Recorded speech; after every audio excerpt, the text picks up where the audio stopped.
Tonight's show has been a little more over a year in the making. Definitely one of those shows that we were thinking about when we first created the show Retro Rangers. And of course, when I'm referring to we, I'm referring to me. And have you met Joe Townsell? Commander, welcome aboard the bridge.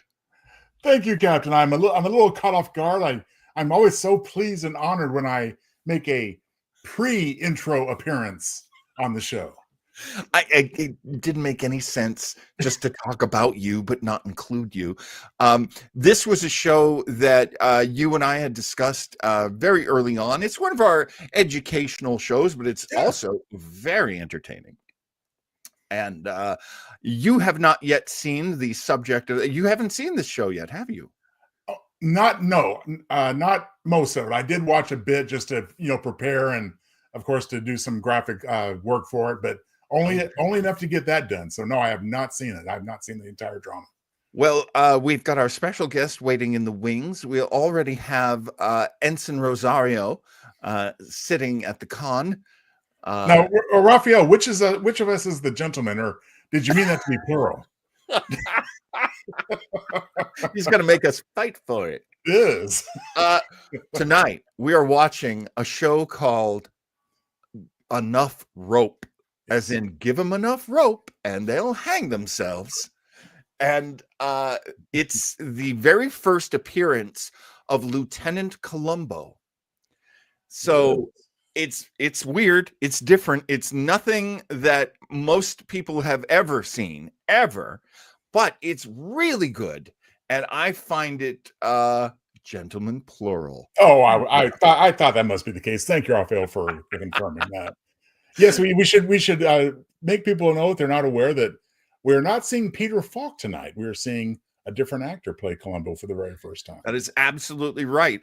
And we're going to tell you the story that goes behind this, because as it turns out, and you're not going to believe this, Peter Falk was the third actor to play Lieutenant Columbo. You're not going to believe this story. Now that is new to me right now, I think. And maybe you were referring to like a stage presentation that came between. Well, we're going to find out, aren't we? I just keep wanting to spoil everything. Shut up, Joe. Let's get that intro going and get this show on the road here. Hey, good thing I work with Joe Townsell, because he's all about format. So, so here we go, folks. I need my rocket. Fair use, having fun, you know. Giving comments and reviews, and it's covered by fair use. Fair use, fair use, having fun. 5, 4, 3, 2, 1, fire.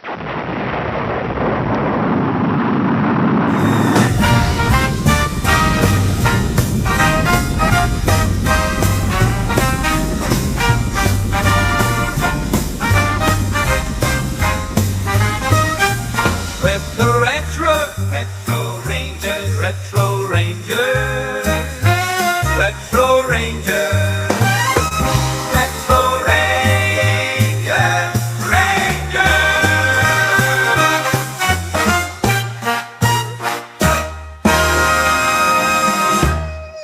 I need my rock at the beginning, John. It gets me motivated, and I don't know, maybe it symbolizes something else, but let's just leave it at that. Well, bang, zoom. We're ready for another Retro Rangers. Of course, Joe Townsell, joetownsell.com, folks. You got to remember to visit joetownsell.com. Ringing in the new fear with the demonic little baby that is 2025. And oh, yes. Joe's a bit of a prophet, let me tell you, folks. He knows what he's talking about, I think. So be sure to join Joe over at joetownsell.com and see a beautiful website rendered by the artist and the writer himself. Thank you, sir. Joe, we have a returning special guest. We have not had Barry on for a long time. And let's bring him in. It's Barry the K, everybody. Hey, fellas. Hey, fellas. Boy, Bury the cool. That's what the case stands but for. no, the cool with the K. Boy, fellas, is this going to be cool? Raphael, buckle in, buddy. Get the gin and tonic going. I can't wait. I had no idea that Peter Falk, or the Coke with no sugar. Okay. I can't. I had no idea. I'm going to have a tab. I'd like to go with a Fanta. I had no idea when you said that he was not the original. Peter Falk was not the original Columbo. That is so wild. The story of how it got to Peter Falk is actually a tremendous story. And you will, at the end of the telling of this story, you'll be so glad that Peter Falk did what he did for as long as he did. But there was no way it was ever going to happen at the very beginning. That is so. Now, here's something that I did read. He was in a school play, and he played a detective when he was in a school play, which is pretty cool. That I actually did some research. That's the cool part. Because I had no idea. I had no idea, Joe. And yeah, he actually was in a play. He played a detective. So, well, unlike me, Barry, you did your homework. Kudos. He was typecast, Joe. Yeah, that's one tidbit. What a way to go, Barry the K. He did one. And that's a Barry the Kid bit. The more you know. Nah, nah, nah, nah. There we go. The story here is, and I can't wait to tell it to you. So let's get started. Oh, Raphael's itching. He's like, who was? I got a little video here, and that's a good one, Raphael. But I'm going to save that one. I'm going to say he just in the chat, Raphael. Came up with something really interesting, and that's great. But no, we're going to do this. First off, I want you to meet these fellas right here. Now, oh my goodness. See, this is the problem. I made this video in a real hurry. There we go. Now I'm going to go to my notes here. You are looking at William Link and Richard Levinson. Now, these two men knew each other for almost their entire lives. They met in junior high school, and they were not friends at all. They didn't know each other at all, but they both loved magic tricks, and they both loved radio shows. I would say old time radio shows, but when they were kids, they were current radio shows. Right. And they loved mysteries. And people kept saying, do you know William Link? Or they would say that to Levinson, or they would say to Link, do you know Richard Levinson? Okay. They finally met, and they became friends immediately, to the point where they started writing together at the age of 12. Really? Wow. And they were writing radio scripts, and they wanted to get their scripts on the radio. Now, after high school, the two of them went to the University of Pennsylvania together. And they wrote for the college newspapers, and they wrote short stories together, and they did film criticism together. They did all kinds of things. They sold their first short story. It was called Whistle While You Work. They sold it to Ellery Queen Mystery Magazine in the November 1954 issue. Now, the two of them were Ellery Queen fanatics. They loved Ellery Queen. Now, I don't know if you know the character Ellery Queen really well, but his kind of detective story was the kind where you find out the evidence as the detective finds it out. Right. So there's nothing you know that the detective doesn't know, and vice versa. Okay. That's a very it's a very powerful narrative. It's tough to write. And very much Ellery Queen. That's how Ellery Queen worked. As he investigates, you're investigating along with him. And on Webo Mystery, on my radio show coming up this month, I'm going to play you an episode of Ellery Queen. One of those episodes where they actually have a discussion at the end of the story with like other people to try to figure out what their solution is to the mystery. Ellery Queen, fascinating character. And they were black belts in Ellery Queen. They really knew how to do this. They then followed that up by selling a script to Alfred Hitchcock Presents. They got really good. That's on TV, of course. Yeah. They got really good at writing for TV. Now, one of their short stories was called Enough Rope. And it was adapted for television on a very kind of underappreciated show. It was called the Chevy Mystery Show, hosted by Walter Slezak. And you're not going to believe Walter Slezak. I'm not. Was that Walter Slezak from the Land of the Lot? Sorry, you're not going to believe this guy. He's awesome. He's awesome. So we're going to see him tonight. We're also going to see a lot of old commercials because they're part of this too. I'm very excited about the clip we're going to see. Well, so we're basically seeing the original whole broadcast, commercials and all. Correct. Awesome. Correct. The television debut of Lieutenant Columbo. Now, these guys would, of course, continue after getting this mystery on the air, and they would write lots and lots of things. One of the things that they created for television was the Ellery Queen TV show. I remember that. Yeah, they also created Mannix. They created Mannix. I love it. And with a really great, terrific TV producer named Peter Fisher, they created Murder, She Wrote. Oh, that's pretty cool. Impressive resume. These guys are fantastic. They created Murder, She Wrote because CBS came to them and said, we need somebody memorable like Lieutenant Columbo. We need a really terrific detective. What are you thinking? And they started to think, well, what about Agatha Christie and what about her character of Miss Marple? What if we came up with a character like that? So they created Jessica Fletcher, and then they pitched her to that famous actress, Jean Stapleton. Oh, and Jean Stapleton said, nah, pass. Yeah. And then they went and got the Jessica Fletcher that we all know. And of course, I'm blanking on her name right now, fellas.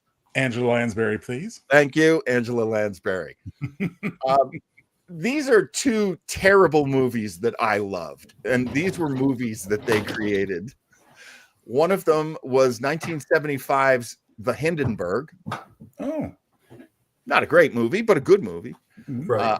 I loved it. And a movie I loved called Roller Coaster. oh yes. Yeah. That was them. They created Roller Coaster.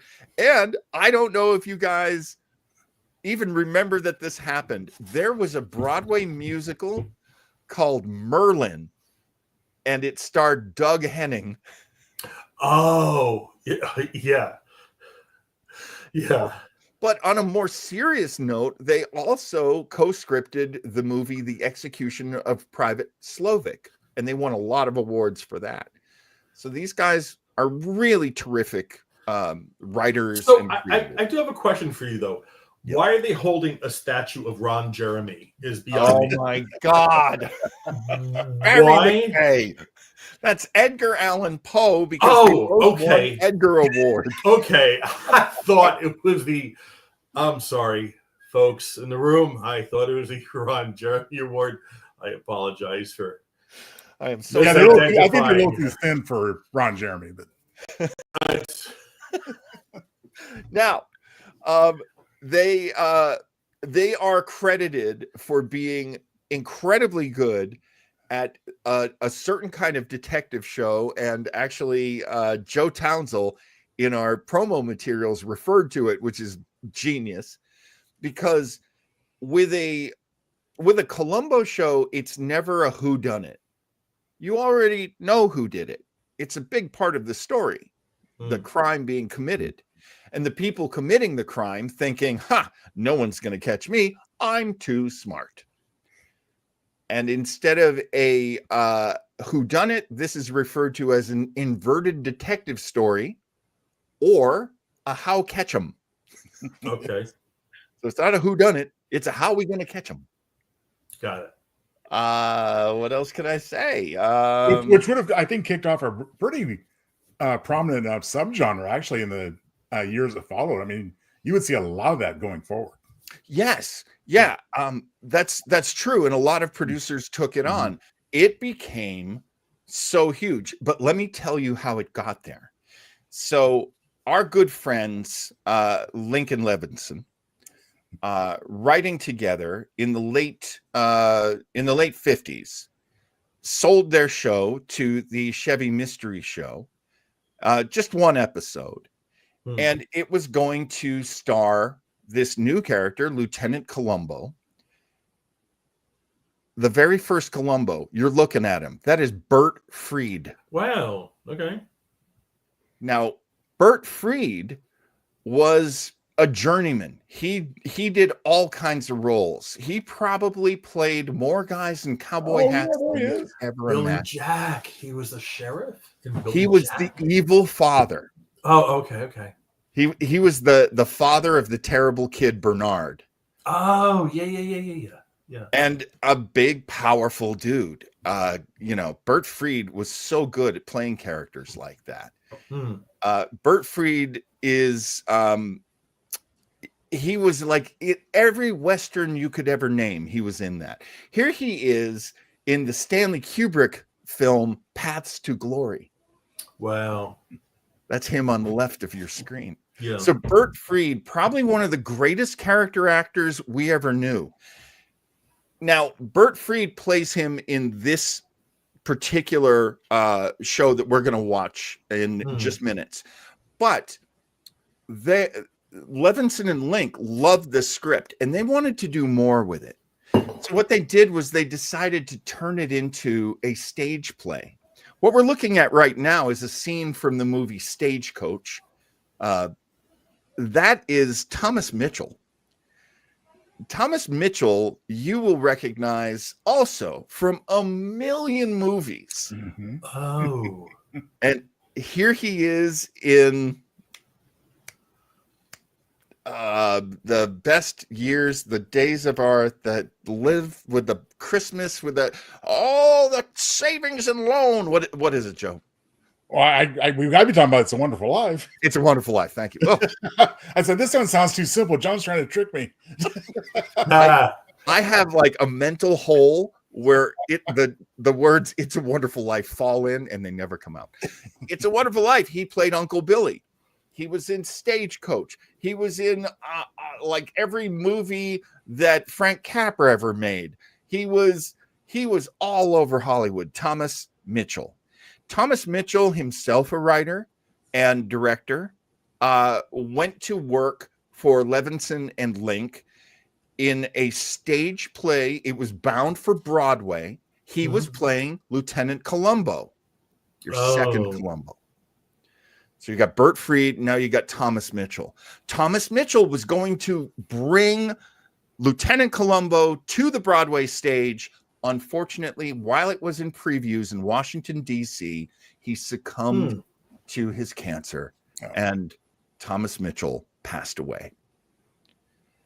The play never opened, but he had done some performances as Columbo. So technically, he is the second Columbo. Maybe someday some very talented actor and cast will resurrect this concept. I love this play. Thank you, Joe. I love this play, and I've been trying to get producers around here to let me direct it, but so far nothing. And everybody's been like, because you want to play Columbo, right? And I'm like, no way. No. No? No, I don't. No? No, I don't. No, I would never be good enough to pull it off. And that actually bridges perfectly into what we all know. Peter Falk knew that this script was out there. When they wrote it for the stage, it was called Prescription Murder. And this script was kicking around, and everyone knew it existed. And Levinson and Link are, of course, great writers, and everybody loves what they do. So what was going to happen? Peter Falk had been doing movies. He was a movie actor, and he was thinking about doing television, but there wasn't a lot he wanted to do on TV. He just didn't think he was a good fit next to, Mike Connors playing Mannix on this side, and these other like much more traditional leading men. But he loved this script, and he begged them to let him do Columbo. Okay. And he was told over and over again, no, you're too young.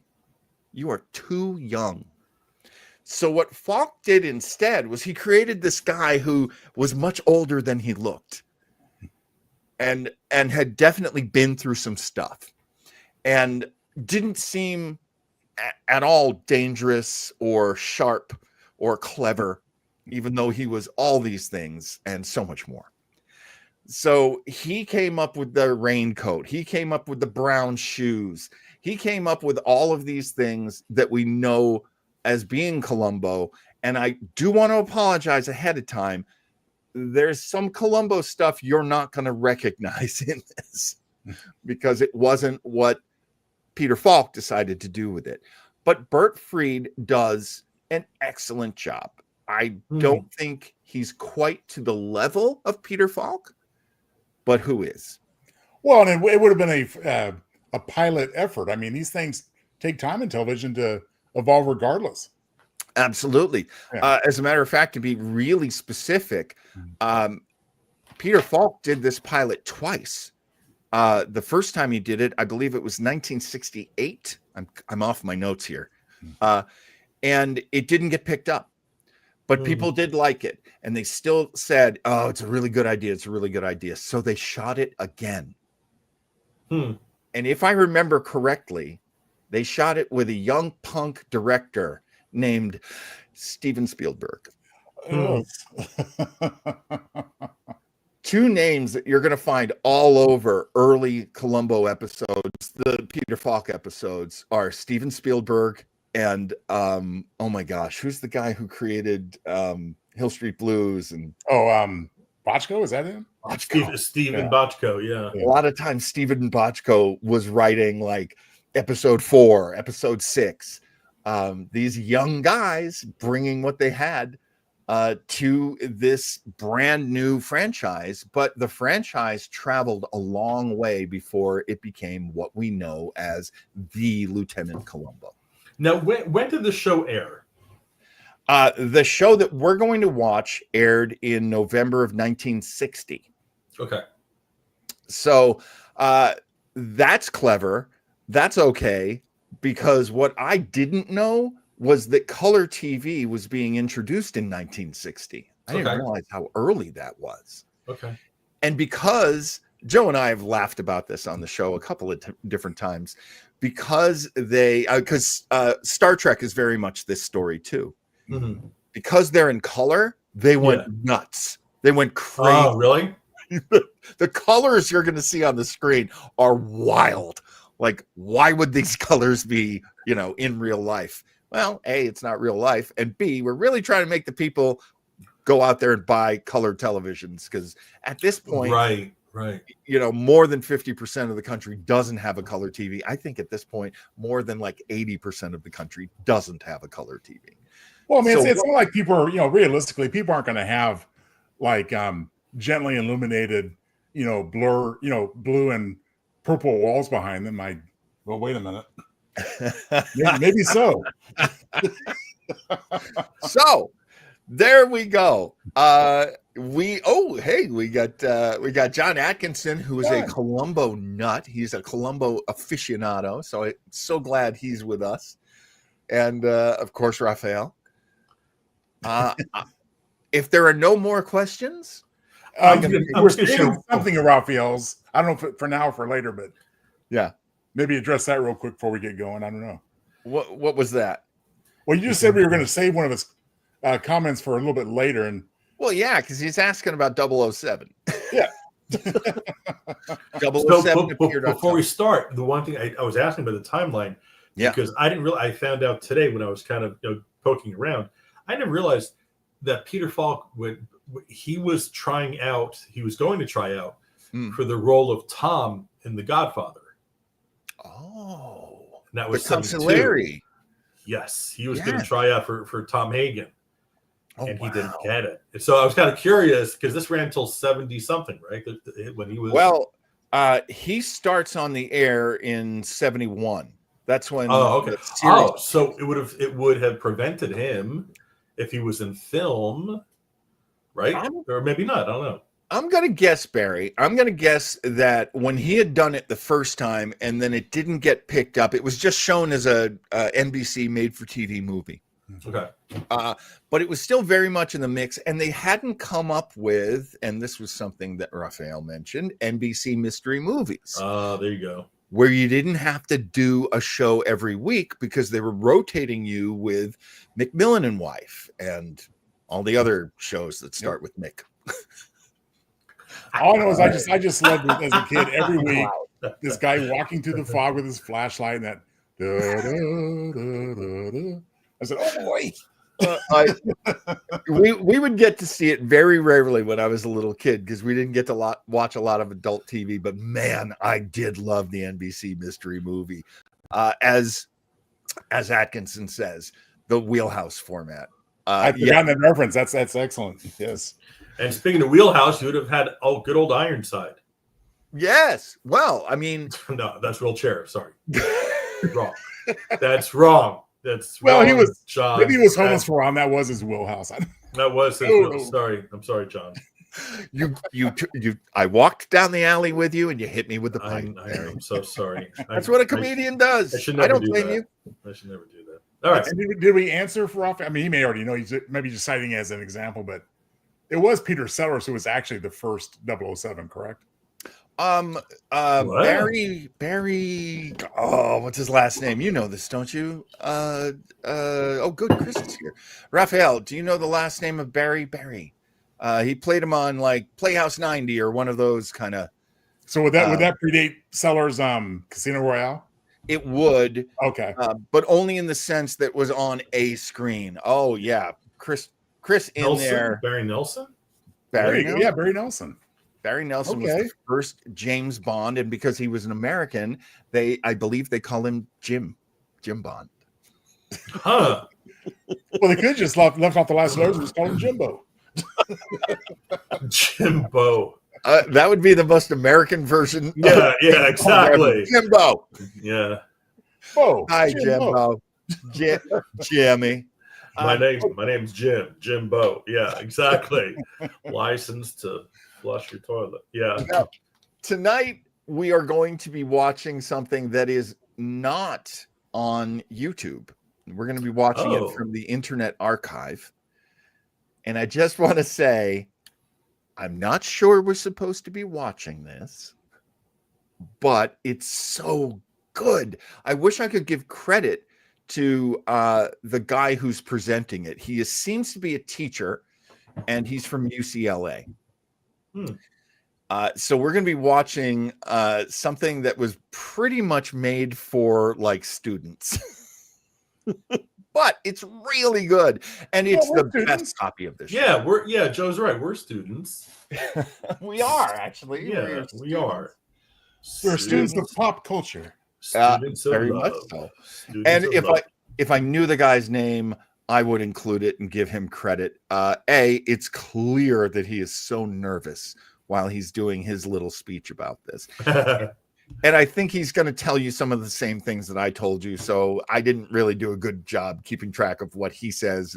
And I wasn't even sure I was going to show it, but I really like it. So if I go down for showing something I'm not supposed to show, oh, well. We all go down. That's right. All for one. We'll all go down. Here we go. Oh, here he is. Here he is. Now, again, I wish I could tell you who this guy was, but there's no information anywhere here on the page other than this is the best copy of it anyone's ever seen. And they are right. This is a beautiful copy of it. So we're very grateful to this guy. We're very grateful to UCLA. And here we go. We're going to start. Now, feel free to talk at any time, anybody. I do like the very classic KTLA Channel 5 logo in the background. That's really cool. I mean, like this, and this guy knows his stuff. Yeah. So here we go. Now you will notice over here there seems to be a ponytail. Oh no! So he made it. I have no idea what that meant. I have no idea what that meant. I'm sorry, guys. Oh no! There's a ponytail. Yeah. Well, it kind of goes with the rumple jacket. So Here we go. it definitely goes with the hat. Oh, face, All right. guys. If any of us could grow one, we'd do it. Oh, I used to have one back in the day. No, it's See? true. All right, here we go. We're going to start watching Chevy Mystery Show. All right. Enough Rope. This is from 1960, the very first appearance of Lieutenant Columbo. It's not going to be like anything you've ever seen before. Turn down the light, kids. Yeah. So here we go. And its programming, marketing, and communications and digital ads teams. Thank you all. Major thanks to Bill DeSico and Ian Marshall of Retro Video and Jaffe Partners for their support of UCLA and their kind permission to screen this rarity tonight. Special thanks also to Associate University Librarian Sharon Farb, and immense gratitude to the John H. Mitchell Television Programming Endowment for underwriting this event. Thank And you. thank you, viewers, for joining us. You're welcome. On July All kinds 31st, of cool logos in the 1960, background on the wall. Living Color on NBC, one of the most beloved characters in television history, made his first appearance on the small screen. The series was the Chevy Mystery Show, a summer replacement program for the popular diamond show Chevy Show. The teleplay was Enough Rope by the extremely talented writing duo of Richard Levinson and William Link. And the iconic character making his inauspicious television debut was Lieutenant Columbo. I do feel like I'm in a Just radio one more thing. TV class at Columbo school. was played by character actor Bert Freed some 7 years before Peter Falk would first don a raincoat to embody the role of his career in the 1968 NBC telefilm Prescription Murder, which was a remake of Enough Rope. But yet one more thing. Though he was the star of Prescription Murder in '68, Falk was the third, not the second actor to play Columbo. Confused, struggling to find your pencil? On the case, joining me directly after the screening is media scholar and educator, Johnny is telling us some of the same things you did, but author believe of me, the my friend, forthcoming you book, pulled it much better. Columbo, Making a Perfect Murder. Dr. Hasty will trace the complicated evolution of Columbo from multiple plot pilots to series, This is so and we'll take your questions in the chat, which will open after the screening. A few more quick notes. Of course, we don't use the word Enough old. Rope was We use rerun in plastic on this show. 1961 without Chevy sponsorship under John the Wilbur series Clark. umbrella, The Mystery Hour. As often was the case during the period, in repurposing the program, original titles and commercials were excised from the master for rebroadcast. Oh yeah. For this an editor. presentation, to give you a better sense of the period and the context in which the program was first aired, we have repatriated commercials and titles from the surviving black and white kinescope of the rebroadcast. So that is so cool what they did. Yeah. They re-put in a bunch of things, most of them commercials. Well, yeah, to give you Thanks to the the whole header. feel for when it aired and Yeah. what was happening then. And it's really interesting to see the color programming next to the black and white programming. And it is like concurrent, like they are happening at the same time. It's just color looks so much more modern. It's really Our interesting. digital lab, Randy Yantak, for that work, which was undertaken a few years ago under the great Dan Einstein, UCLA's unparalleled television archivist of 40 years. And please note, as this presentation switches between beautiful NBC color videotape in black and white, in the 1960s, there were only about 500,000 color TVs in the United States. Was that the number? Most people that watched Enough Rope when it originally aired saw the entire program in black and white. The director of tonight's program, Don Richardson, was very prolific in television, helming early TV anthologies. Kind of like the such Cage as was when they first Motorola turned Television Hour, Mm, as well as episodes of combination of color popular and black and series white. ranging from The Defenders yeah. all the way up to the original One Day at a Time in the 1970s. Perhaps his biggest imprint around mid-career I love this. was directing 26 episodes of Irwin Allen's original iconic Lost in Space series. Oh, Same- cool. Same director, Lost in Space and Very Columbo. cool. Same director. And one day at a time, Drama. apparently. Yes, and one day at a time. Actor Richard Carlson was also a writer and a director, and as an actor familiar to anyone that has ever seen Universal's classic Creature from the Black Lagoon. In character Oh, right. So the villain in this one was from the movie Creature in the Black Lagoon. Creature in the Black Lagoon. Actor Burt Freed amassed over 180 credits in his long career, with tonight's part one for the history books. And now, in living color, enough rope, and please do stick around for the post-screening discussion. Which I wish we had.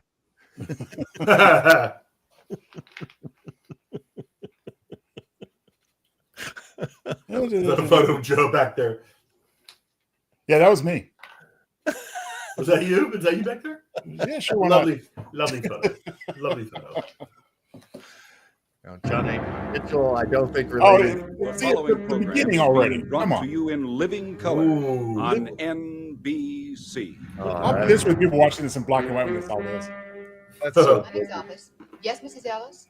No, the doctor won't be available over the weekend. He'll be in Canada. The only... I love this actress because she doesn't take any time to listen. Yeah. But it's the beginning of the show and it's a live performance, or it's live to tape anyway. Yeah, she doesn't really have a lot of time. And I think they've told her, you're not very important. Keep it moving. Would you please shut up and stop talking over me? Or next Tuesday. Fine, I'll put you down. Next Tuesday. Fine, I'll put you down. I'll tell your husband. Oh, that you're- don't bother, dear. He loves to be surprised. Goodbye, Mrs. I thought that was John doing someone's voice for a second. Now, this woman is incredibly duplicitous. She seems to be one thing, but she's another thing, and she does it very quickly and easily. And that's not easy acting. So, I do give this actress, whose name I do not know, a lot of credit. Oh, darling. Claire. How are you? Oh, I've been on a shopping safari all morning. Just thought I'd peek in. Claire, you know I don't like you peeking in like this. The least you can do is call. Oh, well, that wouldn't be spontaneous, dear. And besides, what's wrong in having the eminent psychologist visited by his devoted wife? You might walk in on him and his receptionist. I could have been with a patient. You might embarrass him. Oh, her? Oh, that's my loving husband. So thoughtful, so considerate. Of others. Merely professional. How cold you make it sound. Can a wife drop in to visit her husband? Not when it's calculated to annoy him. Oh, there you go again, analyzing my motives. Oh, Well, I see you see. When you're married to a head doctor, you have a window in your skull. Oh, really, Claire? Oh, my poor darling. Let's kiss and make up. After all, we are going away together this weekend. Oh, my. Think how idyllic it's going to be. Oh, how annoying it's going to be for 2 whole days. Excuse me, doctor, but Miss Hudson is here for her appointment. I'll be right on. If anyone ever wanted to meet the original Lubby, We mustn't let your Yeah. patient see me. She might not approve of my clothes. But then you think I only wear them to embarrass you, don't Please, you? Claire. All right, darling. Well, I'm off to lunch with Sybil, then home to pack. See you at dinner. Bye-bye. Oh, wait Hey, a man, who's second. this? Wait a second. What kind of doctor is he? Ah. Thank God I got the old bat out here just in time. Thank you, Miss Turn Petrie. And, turn Miss that Petrie, picture around. No calls, please. Of And course. no visitors. Yes, doctor. yes, doctor, no problem.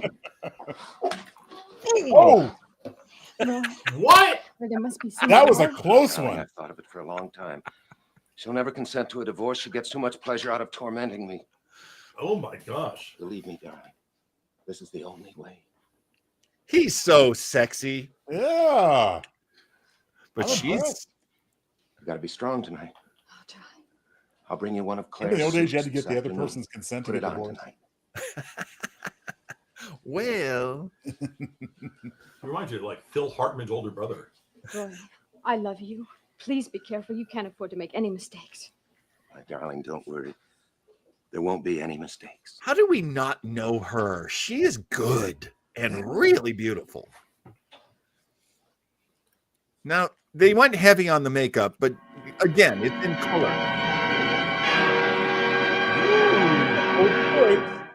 They covered the clip wall behind her. Closing those shades, I blocked up all the rest of the Sunday light. Mystery Hour I presents love that. Richard Carlson, in credits. Enough Rope by William Link and Richard Levinson. Looks like I Also made it. starring Joan They O'Brien, run those Bert credits like Freed, the and Barbara receptionist Stewart. talk. Like, I like this. Oh, sorry. I'm trying to catch up with the names. All right. By William Link and Richard Levinson. Yeah. Also starring Joan O'Brien. Joan O'Brien, the doctor's wife, I believe. Bert Freed, Lieutenant Columbo, Barbara Stewart, I think, is the client that he is. Woohoo! He's dallying with. Bert Freed. so and Columbo Barbara gets like Stewart, third billing in the show. starring your host, Walter Slazak. Slazak. This portion of Sunday Mystery Hour is brought to you by Shoot the camera a little more. with the new Oh. instant sprayer Perma-Starch. that takes the high cost out of spray starching. It's a And dessert by topping. Clear, Clean Vaseline hair tonic. It's all fine grooming oil. Listen Keeps to hair cost. I'm glad they specify this for hair tonic. Vaseline hair tonic. You can drink it, you can use it for your head. I'll have a Vaseline and soda, please. Hi, Jace. What are you doing? Oh, come on in, Mary. I'm starching. It's such a lovely day in Stepford. Oh, I tried spray starching. My iron got all sticky and scorched. And the can clogged up, too. And expensive. Mary, I guess you My haven't heard goodness. about Perma-Starch. Perfect spray starching without high cost. Without high cost? Sure, That's one what she bottle said. of Perma-Starch equals 6 aerosol cans. Why don't you listen? See how easy it irons? Do I stutter? You stutter? Yeah, do I stutter? Yeah. Just All listen. you do is put I Perma-Starch iron my in shirts the that need sprayer, ironing, but I've just to never the in my life dotted line, then fill with water, and you're ready. Gee, how can I get one of these Concentrated. sprayers? You go to the It's supermarket. easy, Mary. It's easy, Mary. Spend 25 cents. How on the stupid is Perma-Starch Mary? Label to Perma Sprayer. Gee, what does this do? She had to bring in a professional to explain it What to is Mary. what, She's so yeah, damn- what is that metallic thing in your hand? Welcome back. It's an iron. Oh, You know, hate can Walter Slezak. Now, granted, it's in color, and they really want you to know, but look at that jacket and tie. I love that Holy- jacket. Love that jacket. I think it's great. It's awesome. He's the first Ron Burgundy. John, these uniforms He's you the guys are first great, Ron but Burgundy. I think every now and then we have to do this look. He does seem like he's having a very good time, and I don't know if you can see how he's looking at the big card with the words on it, but that can be almost I as know this strong much. When, a bond. I think What's when we that? have our next episode of Joe Townsend's Red Time Stories, this is the outfit I'm going to be wearing. that, my friend, can be arranged. Bond as love. John's A calling my bond bluff. that can only be broken by death. Roy Fleming, who is a psychologist, understands this very well. So this is like the And he Rod thinks Serling of he mystery understands stories. what he must do. Yes, yes. Now, don't rush me, dear. I hate the feeling of having to rush. Planes never leave on time anyway, do they? So this is his You girlfriend. know, I remember that time we went to that convention in Dallas. Well, I think we sat in a waiting room for 3 hours. It was 3 hours, wasn't it, Roy? Oh my God, what a About, I yenta. guess. And you were so angry. I'll never forget the look on your face. Oh my You God. wanted to get in your car and start driving. Fix this one for me, will you? You're supposed to be brilliant. Doctor. She's really You're good certainly at not making you not Yeah. tread the Wait a murder. minute. We know her. Who is that? Nothing much to pack. Just some shirts and a shaving gear. I don't know. Dave Gordon. She looks a little like Really? Kate Ballard, I think. No, just Oh, Is that but her she name? couldn't be. I don't But think she so, does. but try to get away for a trip next month. you know, the mothers-in-law in Greece. That's what I'm thinking of. Busy down there. Oh. Attorney's office, I noticed he's got 3 new cases to prosecute this week. Serves him right for Probably having getting the name political wrong. ambitions. It's probably the Claire, other mother-in-law. The maid comes in tomorrow, doesn't she? Well, as far as I know, why? Well, Well, because she's my sometimes she forgets. Maybe my you daytime better girl. ring and remind her. Yeah, yeah. I don't understand this. We know her, guys. Well, you Look at that know, we're face. having people in Monday night. Yeah, yeah. Oh. Oh, help me close this, will you? And she is a great actress because Make the phone. the actress does not call sound first, like that please. typically. All right. Right. Right. Clara, you didn't tell Dave where we were going, did you? Of course not, darling. You said no interruptions. Very good, Diana. Diana, hello, Diana, and please Yeah. don't give me going Yeah, on she public does. buildings. That's my No. girl. Raphael, you may have something there. Oh, Charlotte, dear. This is Mrs. Fleming. I just wanted to call and make sure you'll be in tomorrow. Oh, putting the gloves on. Oh, If the glove doesn't fit, thank you. Bye-bye. You must have quit. You must have quit. Is it wrong I find her terribly attractive? Romantic, isn't it, darling? Well, the same way you find really Fran hadn't Drescher had attractive, time to maybe. notice. No, Just put her on mute. you're hardly the romantic type. Damn. Did you tell anyone where we're going? I told Miss Petrie we'd be in Canada. Wait a minute, who's Tell that? her about the lodge. No interruptions. What? How charming. What? That's who it is. Time you close that Raphael, door we and love you're you. not ready. Yeah, that's Really? Sergeant Carter's girl. Congratulations, darling. Only a few more hours to My go. girlfriend, We'll be there. buddy. Second honeymoon. Let's I hope knew I it's recognized better than the first. She is a cutie. Well, she's much cuter as Sergeant Carter's girlfriend. I'll say that. Oh, Exactly. But dang, I guess we become like the present. then she drops the glass. Oh, Yeah, don't be bad. Gomer was Rock Hudson's significant other. I was thinking that too. She's got a really lovely snatched waist. Let the answering machine get it. Oh. Oh, hello, Dave. Thank God Yeah, it's you. yeah. I just Claire told me you killed my wife. Yeah, I just murdered my wife. Yes, we're just getting ready to leave. Oh, nothing. Yeah, What about you? she's real excited. She's tired, dead tired. No, she went out for a minute. I think she went out to get some cigarettes. Oh, those will I'll kill tell you. Those will kill you. Yeah. We'll be back Monday. Really? Yes, Dave. Let's It's a wrestling- take her it's a forward wrestling by move. getting this part of the wrist. That's the wrestling thing, isn't it, John? Like you lift it up, like, oh no. You can control your opponent with that hold. Oh, he takes the ring. Oh, this guy's really a sleaze back now. He takes Okay, so the ring. as John mentioned, I mean, we are in the how catch him part because now we know. There's no mystery. I love how Diana said, "Bye, bunny. Bye, bunny." Oh, credit to Raphael for that one. But I do agree with Diana that that's how you check a pulse. Yeah, okay.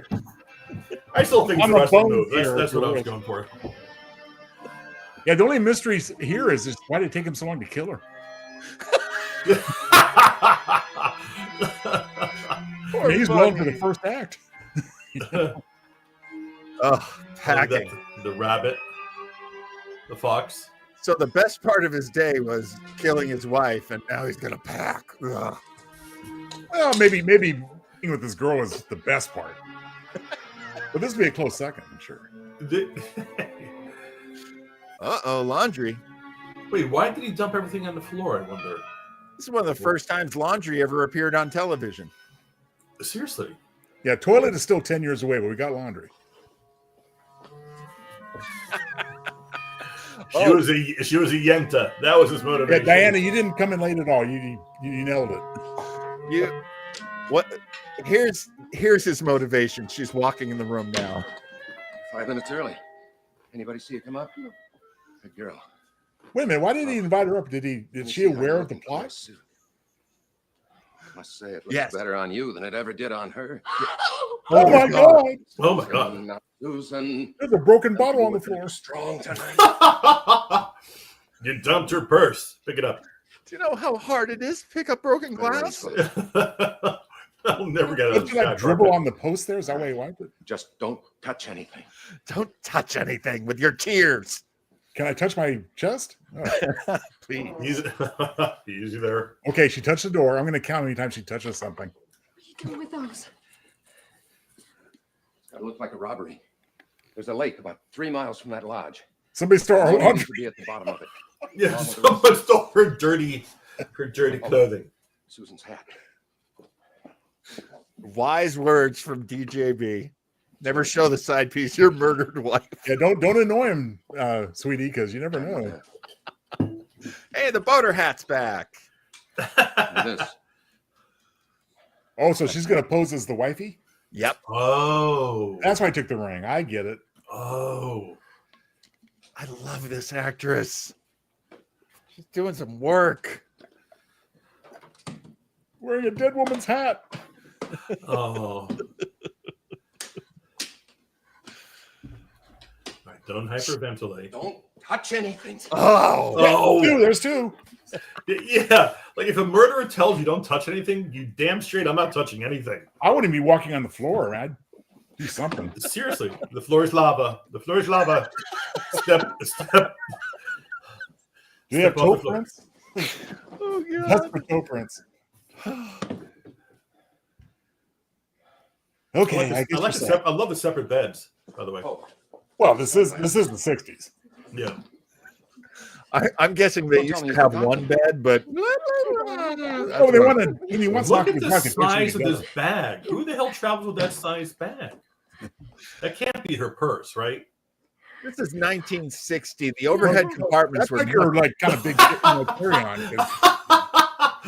You will have to charge you 50 cents for the He's carry-on. got the regular suitcases there. I like that suitcase. That was Wait perfect. a minute, you're forgetting something. What? A phone call to the cleaners.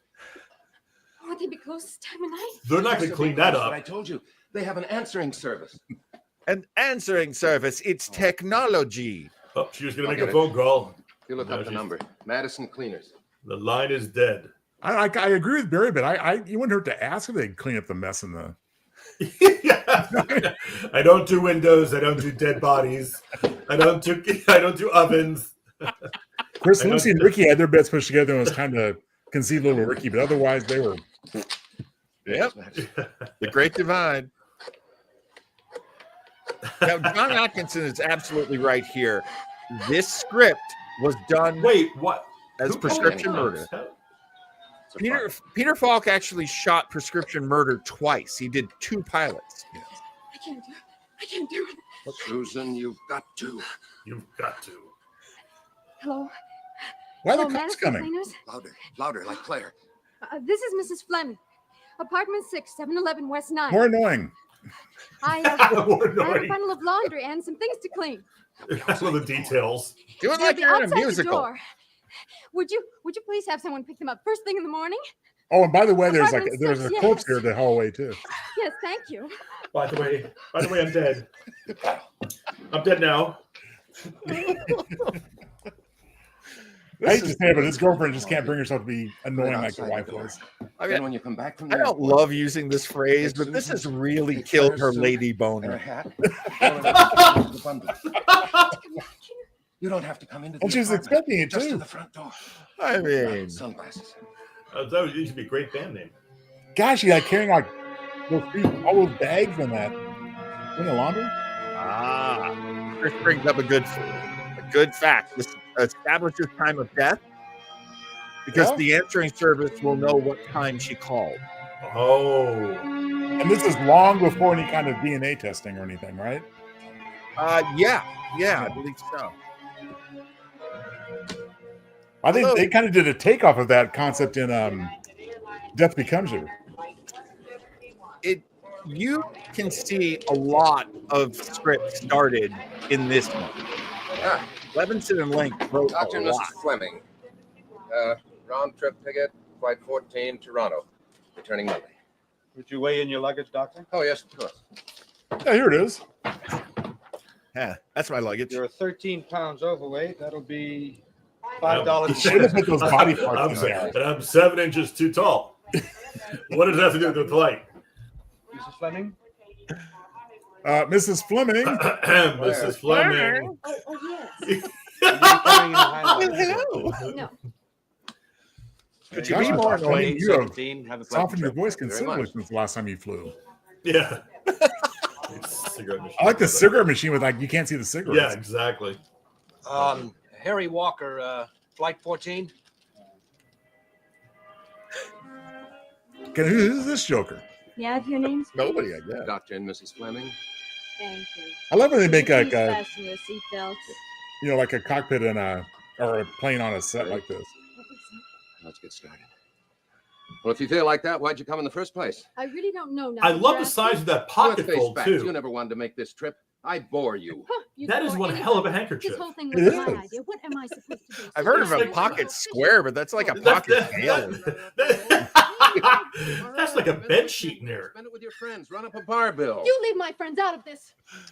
Quiet, lower your I love voice, this be stage Lower your fight. I voice. don't care who listens. I Lots want of someone to witnesses stop now. it. What do you think you're doing? I'm Slap him, leaving. slap him.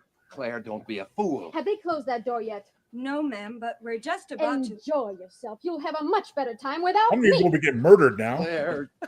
Claire. Is there something I can do, Doctor? Are you looking for a girlfriend? Oh. There is something called the mild high. Never mind. Claire Fleming! Okay, that guy's gonna sit next to him. Oh no! Oh, sales meeting in Durando. They would pick on a Saturday. Quick trip and back for at least 9 holes of golf on Sunday. Say, wasn't that Claire? Yeah, that was her. I spoke to her, but she ignored me. These are really odd. Claire, in one of her places. moods, we had an argument. Well, women, go figure them out, huh? We were going away. That's a shame. I know you don't get too much time. Can't live with him. Gotta Well, choke I'm him. going on without her. He does look like Phil Hartman. A little bit, right? Yeah. Oh, delighted. Maybe there's a lineage there. Good idea. Stewardess, could you get us a deck of cards, please? Ned Ryerson. Well, Ned. Ned. That is good. I noticed the flight attendant didn't give him nearly as much Good attention call, as the John. other guy. I know that's you. Watch this step. It's a juice. Yeah. It's a doozy. Bill's just an average guy. He looks average. This reminds me when I went on a Oh, cruise this I and like. the TV programs were in color, but the commercials were in black and white. Average. He Average. parts his hair like everybody else. I don't part my hair like that. He uses water on his hair like everybody Oh, else. yeah. Bill What? uses the one hair tonic specially made to use with water, Vaseline hair tonic. Vaseline hair See, tonic. water robs your hair of essential grooming oils. I'm just Vaseline depraved hair when I think of Vaseline, I think of just one thing. It Yeah. your grooming oil. You can This use is that how- tonic too. to use This with is how our fathers learned an to average comb guy. their hair. Oh, then she messed it up. But Bill uses In a very delightful Vaseline way. What are hair you tonic. doing, woman? Dang, what's Mess- with these messing up commercials? my hair. Look at him, threesome. He's got a threesome.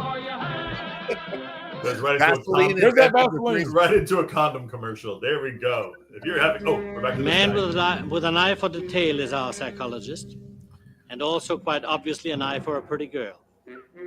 So far, everything seems to be going exactly as planned. He did Even put, better. yeah, gasoline. The accidental meeting with an old friend on the plane, a friend who thinks he has recognized Mrs. Fleming.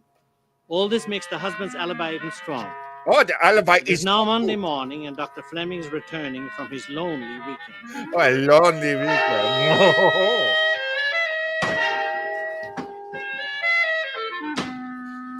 Is the body still there? Oh no! Oh, my. Well, Oh, yay! yay! What are you doing here? Hello, detective. Doctor, police. I don't understand. Well, I think you better sit down. I have some bad news for you. You think? Yeah. Something's happened to Claire. Doctor, you sure you won't sit down? Where is she? What's happened? Was she in an accident? She's dead. She's been murdered. I'm sorry. Can I get you a drink of water or something? Some brandy? I don't believe you. It's true, Doctor. Terribly sorry. Well, I didn't know that. what happened? Somebody broke in here Friday night. They robbed the place and killed her. We think it was a thief. Why wasn't I notified? Nobody knew where to find you, Doctor. Your secretary said you'd gone to Canada, but you didn't leave an address. That's right, we wanted to be alone. Oh, Claire. I can come back later if you want. No, Lieutenant. No, I've got to know what... I want to know what you think happened. And you better take that drink.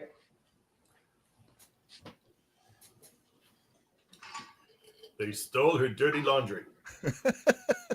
All right. Your maid called us Saturday morning. It seems she let herself in here to clean up the apartment and found the body. When we got here, the poor woman was almost out of her mind. You said something about a thief. Yes, we think someone was robbing the place. How'd he get in? Well, it seems like he came through the hall window onto your terrace here, and then he broke the window on these French doors. He used something heavy, probably a rock, something like that. Anyway, your wife heard him. The bed was rumpled. She was asleep. And then she came out here, and Please go on, Lieutenant. I've got to know. he strangled her. Oh, Lord. Most guys in a spot like that, they run, but this boy was pretty cold-blooded. Anyway, he was a pro, all right. He must have cased the apartment and found out that you were leaving. But then when he came through that window and found that your wife hadn't gone, it surprised him. That's when it happened. Anyway, he finished robbing the place before he left. We searched the apartment over the weekend, and we can't be sure, but I think he took some jewelry and some other stuff. Yeah. Well, it all seems to add up. That does it. Very convincing. Oh, Doctor, look, if you get some time, could you give us a list of the things that were stolen? Oh, sure. There's an insurance inventory someplace. That way we can check the pawn shops and the fences. Something's bound to turn up. Of course. I have some questions for my report. Oh, of course, Questions, Lieutenant? Ask anything you like. I'm as anxious to catch this maniac as you are. Excuse me, do you have a pencil? My wife gives me one every morning, and I just seem to... Here you are. Thank you. Classic Columbo. Now, we know that you went to Toronto, but the police chief up there, he couldn't locate you. Well, I was at a lodge about 10 miles out of town. My wife and I had been there before. It's very quiet and relaxing. They don't even have a telephone. No telephone. I suppose you know what happened on the airplane. Oh, yes, we spoke to the people at the airline, and they said that you and your wife checked in all right. Well, we were pretty confused until the airline stewardess, she explained things. I feel it's all my fault. If we only hadn't quarreled, but I never dreamed she'd get off that plane.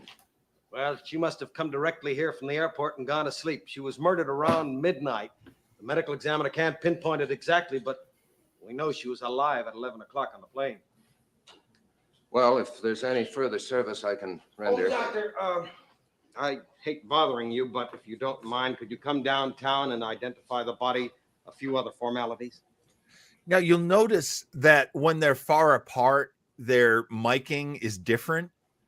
Cool. And it's because they had one boom mic and they were trying to get it from guy to guy. Really? That's... Well, all right.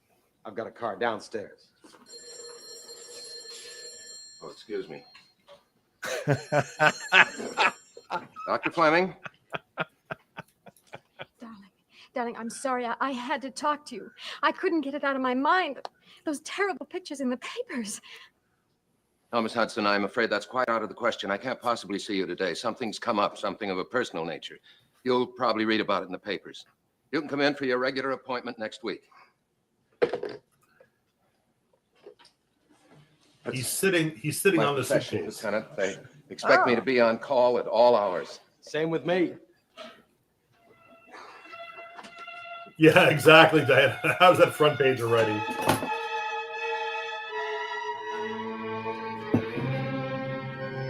These are a lot of steps. That's right. That's right. And she had a daughter. They had a daughter. Come in, Doctor. Sit down. Here's my super nice desk. That's a rough experience for anyone. Can I get you some coffee? There's bruises on her throat. Sorry I had to take you down. It's never easy. Well, will you be needing me for anything else? I just have some of your wife's stuff downstairs. I'd like you to sign for that. Oh, and this belongs to you. What is it? That's very funny. It's a picture of you and your wife. I borrowed it from your office. I don't understand. I had to show the hostess something, to identify you. Oh, yes, of course. Well, she made the identification. The hostess. Stewardess to you and me. It was the last time I saw. Flight attendant to everyone else. Hello, Roy. They told me you were down here. Oh, I Dave. feel terrible. Look, if there's anything I can do, please don't hesitate to ask. I mean anything. Thanks, Dave. Sybil read about it in the paper. We didn't know till yesterday. I didn't know about it myself until just an hour ago. We're both very sorry, Roy. I feel responsible. If only we hadn't quarreled. Don't blame yourself. You couldn't have known. Lieutenant. Yes, sir? My name is Dave Gordon. I'm from the district attorney's office. Oh, yes, sir. We all know about you. I'd appreciate it if you do everything you can for Dr. Fleming. I'll try, sir. I'm sure you will, Lieutenant. Thanks. Nice framing, Roy, too. I'll be in my office across the street if you want to hop up for a cup of coffee or something. Thanks, Dave, but I'll probably go on I home. understand. Oh, by the way, Roy, I bumped into Harry Walker. Told me he saw Claire just before she got off the plane. He was terribly hurt. Sends us sympathy. Nice to have met you, Lieutenant. Good luck on the case. Thank you, Mr. Gordon. Doctor, would you sign this, please? Oh, yeah. Is that a leak in the airtight alibi? You'll want this, of course.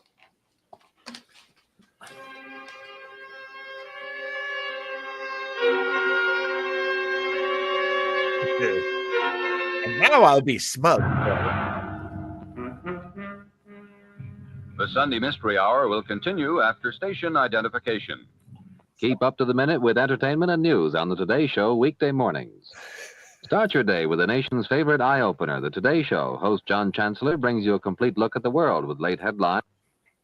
I'd go right back to bed if I saw those guys. This portion of Sunday Mystery Hour is brought to you by Pine Sol, the cleaner that kills 99% of household germs as it cleans.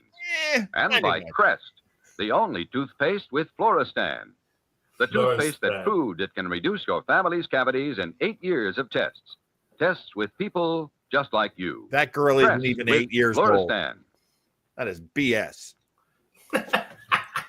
John gets upset. It's a floor wax. It's a dessert topping. It's a floor wax. What is dirty But dirt? there are also germs that you cannot see. Ordinary cleaners may clean away the dirt, but the germs are still there. You killed my They're friend, not not me. You need Pine Sol. Pine Sol kills 99% of household germs. Protect your family's health. Use Pine Sol. Pine Sol kills 99% of household germs as it cleans. No ordinary cleaner can say that.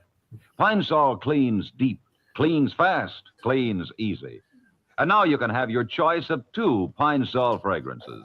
The original. I miss the days when commercials were this. And not like cartoon bears with like toilet paper on their giant butts. A nice menthol. It's delicious. It's delicious on apple pie. Next Wednesday. Love Yes, that the color. doctor came Oh my back the end of the gosh. I'm back to work. Goodbye. Yes. Oh, she's listening Can I now. help you? A little more time. The doctor in? Did you have an appointment? No, well, it's police business. Would you just tell him Dr. Columbo would like to talk to him? There's a police officer to see you, Doctor. What percent Columbo. that gets? Columbo, when's my next appointment? In 5 minutes. All right, I'll squeeze him in. Right this way, Lieutenant. Thank you. Me. Oh. Hello, Lieutenant. Hello, Doctor. Any news? No, nothing much. We're just waiting for our friends to try to get rid of some of the jewelry. Yeah, well, I imagine he'd hang on to it for a while. Probably. It's the first time I've ever been in a psychologist's office. I keep looking for the cards. You've been seeing too many movies, Lieutenant. Put me in a horizontal position, I'd probably fall asleep. Hey, Well, I'm expecting a patient. Prime time show. For you? Brought your pen back. Forgot to give it to you at the inquest. Put the sleaze and sleazack. There you go. Well, then, if there's nothing else. Oh, nothing much. Just a little detail that's been puzzling me. I hope you can clear it up. No. Uh-oh. Another It's pain in about the your ass. luggage. What about my luggage? Oh, I went out the airport last week and with just routine check. Well, it seems that when you boarded the plane Friday night, your luggage was 13 pounds overweight. They keep a record. Yes. Now, when you came back on Monday morning, your luggage was only 4 pounds overweight. Oh. Well, it's a stupid point, but I was wondering what happened to the 9 pounds. Ooh. I don't quite see what this has to do with my wife's death, Lieutenant. It's just a loose end. Well, it's part of my job. You see, I got to see that all the loose ends are tucked in. Uh-huh. Bird free? Well, I took some trade journals along and medical catalogs. I never get a chance to go over them in the office. Too busy. So you're catching up on your reading, huh? Yes, you might say that. Did you bring them back with you? No reason to. Advertising stuff. Well, I guess that clears that up. Sorry to have bothered you. Oh, Can you no imagine bother what at all, that Lieutenant. smells like? Oh, Doctor, do you remember what your wife was wearing on Friday night? Not precisely. Though it must have been a suit. Claire always wore suits and a hat. Well, the airline hostess says that she was wearing a gray tweed suit and a straw hat that kind of tied under the neck. Yes, I believe so. Well, that's funny, though, because if she came directly home and got undressed, put on her negligee, what happened to the suit and the hat? I mean, when we checked the apartment last weekend, we found a green tweed, a brown tweed, and a blue tweed suit, but no gray. He's Perhaps good. The suit and hat were stolen. Yeah, maybe. Did you put that on the list of stolen items? Well, Lieutenant, how Perhaps could you the expect me robber to was a miss it? cross-dresser. We After all, don't know. I'm a psychologist, not a detective. Well, but you've got to admit it's kind of puzzling. I mean, why would a man just steal one suit and one hat? I haven't the faintest. I don't know. Yes. People are funny. Here, doctor. Very well. Well, my patient's here. Oh, I'll be running along. Sorry, I can't help you with that hat and suit. Maybe you missed them in your search. Hey, you might be right. I'd like to check the apartment again this afternoon. About what time will you be home? Well, about 5. All right, I'll see you there at 5:30. All right, though I don't see how that can possibly help us. Oh, just another loose end. See you this afternoon. No. Go right in, Miss Hudson. Miss. Speaking of loose end. Excuse me. Oh, what's your name wow. Wow. Susan Hudson. Please come into the office, Miss Hudson. Don't you dare talk to my... What is this, Lieutenant? That's a Seriously? patient of mine. Well, I'm sorry. Now, isn't that the Miss Hudson who phoned you last Monday just as we were about to leave? Why, yes. As a yes. matter of fact, I believe it was. The name just stuck in my mind. Someone's I have to- yeah, exactly. Now I have to kill another one. Yeah. But he looks at Bert, looks at Bert Fried's I don't neck know. and he's like, I'll never Heard get your my hands name. I around told you that. not to call me. Anyway, it doesn't matter. He's just trying to confuse me. Do you think he suspects something? What is there to suspect? You did what I told you. You took Claire's suit and hat and added them to the bundle for the cleaner. Yes, as I told you. Uh-oh. Oh. Uh-oh. What? I thought I could use the I pine changed saw. in one of those booths at the airport, like you told me. I took off the hat and put it in my purse. Sure. And then I took the suit back to the apartment. Uh-oh. I didn't even think of it till now when you just said it.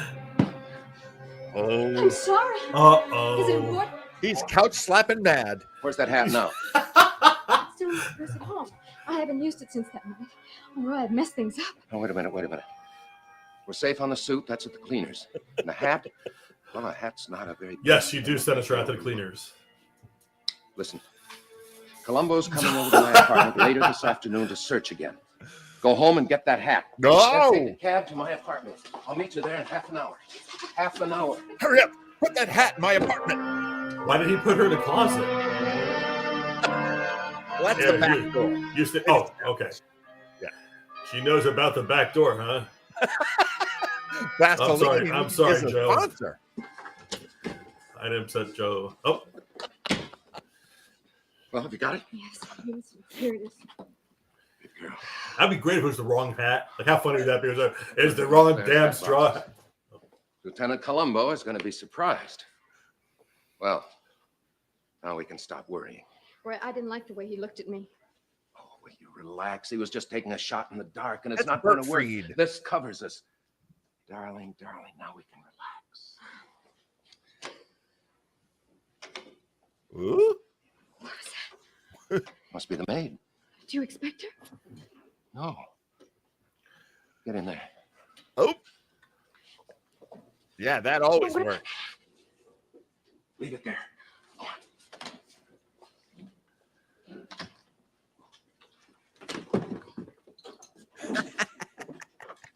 Dr. Fleming.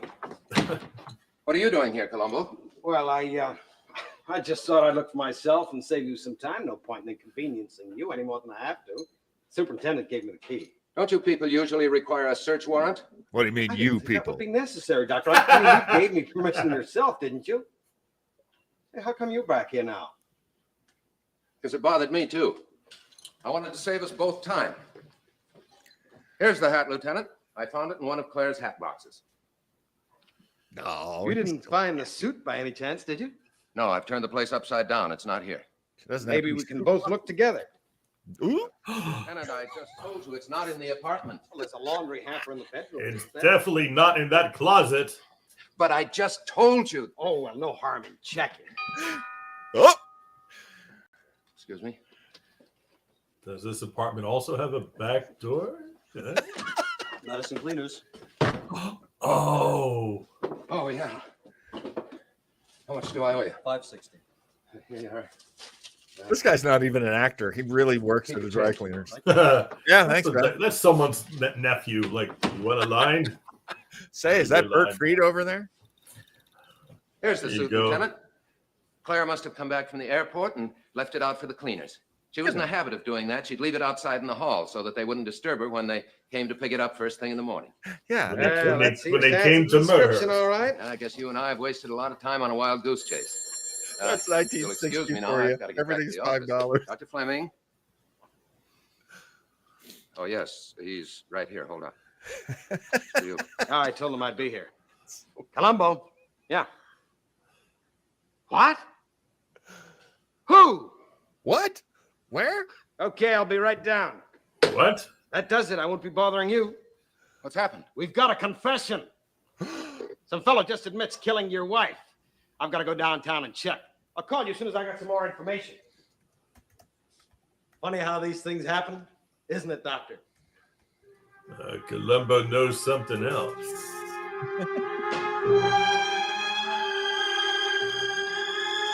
Susan? Susan? What was she doing? Susan? Why is the hair all tussled? Susan? Man, she was really rolling around. Susan, do you hear me? Someone has confessed. Oh my God! Oh wow! Oh. Brought to you by Vaseline. Yeah. Has confessed. These floors are so shiny. These floors. I take back everything I said about her being a good actress. Was it Sandy, Mike, or Patty Tim? Guess which one helped make it possible for you to use a toothpaste recognized effective against cavities? Crest. Okay, who was it? All of us. All of you. What's the story, Patty? We joined a toothpaste test.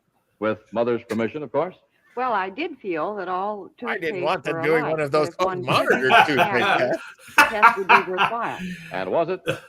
Here's a film report by Patty. Ooh, The dentist divided you into two groups. Right. My group used Crest toothpaste, and the other group used regular toothpaste. They told us to brush as usual.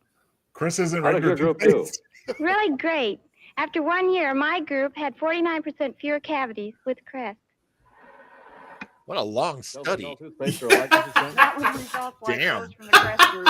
Crest with Floristan. So different, it's patented. So effective, Crest is the only toothpaste recognized effective against cavities by the American Dental Association. Apparently, you needed a really square white guy in your commercial. Crest has been shown to be an effective decay You can't trust preventive anybody else, that can John. be of Come on. significant value when used in a It's conscientiously 1960. applied program of oral hygiene at a regular professional. Women were not safe So watch between appearing meals on television and- alone. Finish it, Patty?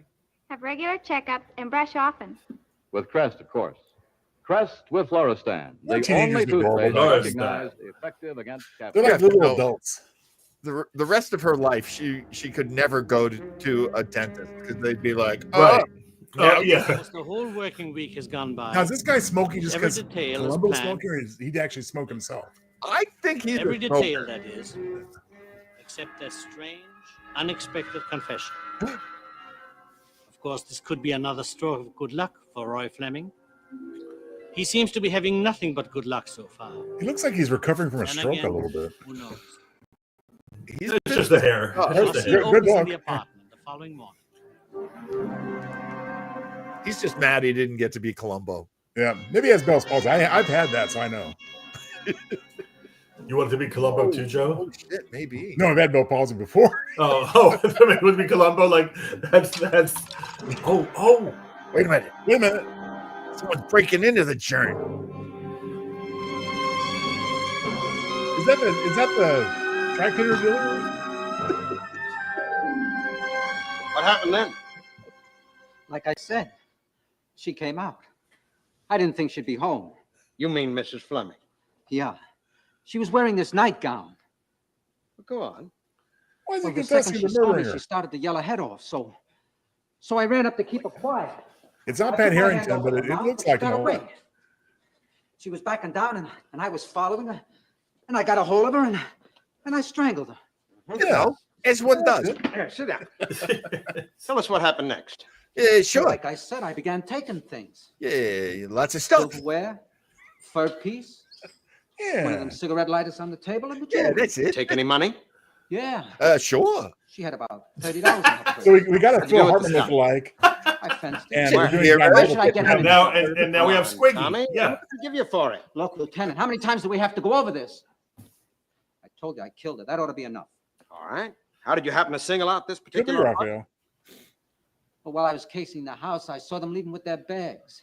The initials on his bag were RF. So I went to where the mailboxes are and saw the name Dr. Roy Fleming, apartment 6. That was the only name that fit the initials. Pretty cute, huh? Yeah, it's pretty cute, Tommy. You're very smart. What is up with Tommy? Tell me, how many jobs have you had in the last 6 months? 1 or 2. Look, Lieutenant, Exactly. I was working steady. Would I be breaking into apartments? No, of course not, Tommy. Take him downtown, Jack. I'll be down soon. Hey, Let me hold him by the hand. Hey, can I wear your hat? Can we go get an ice cream cone? Can What do you think, Doctor?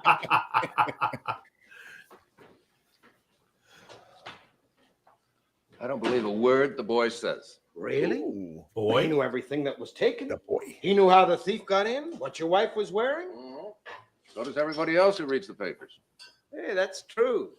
The boy's obviously a psychoneurotic. Lieutenant, after I every think you murder, understand people come Levitt's mode. forward wanting to confess it. I've treated some of them myself. They seem to have an inner compulsion to purge themselves.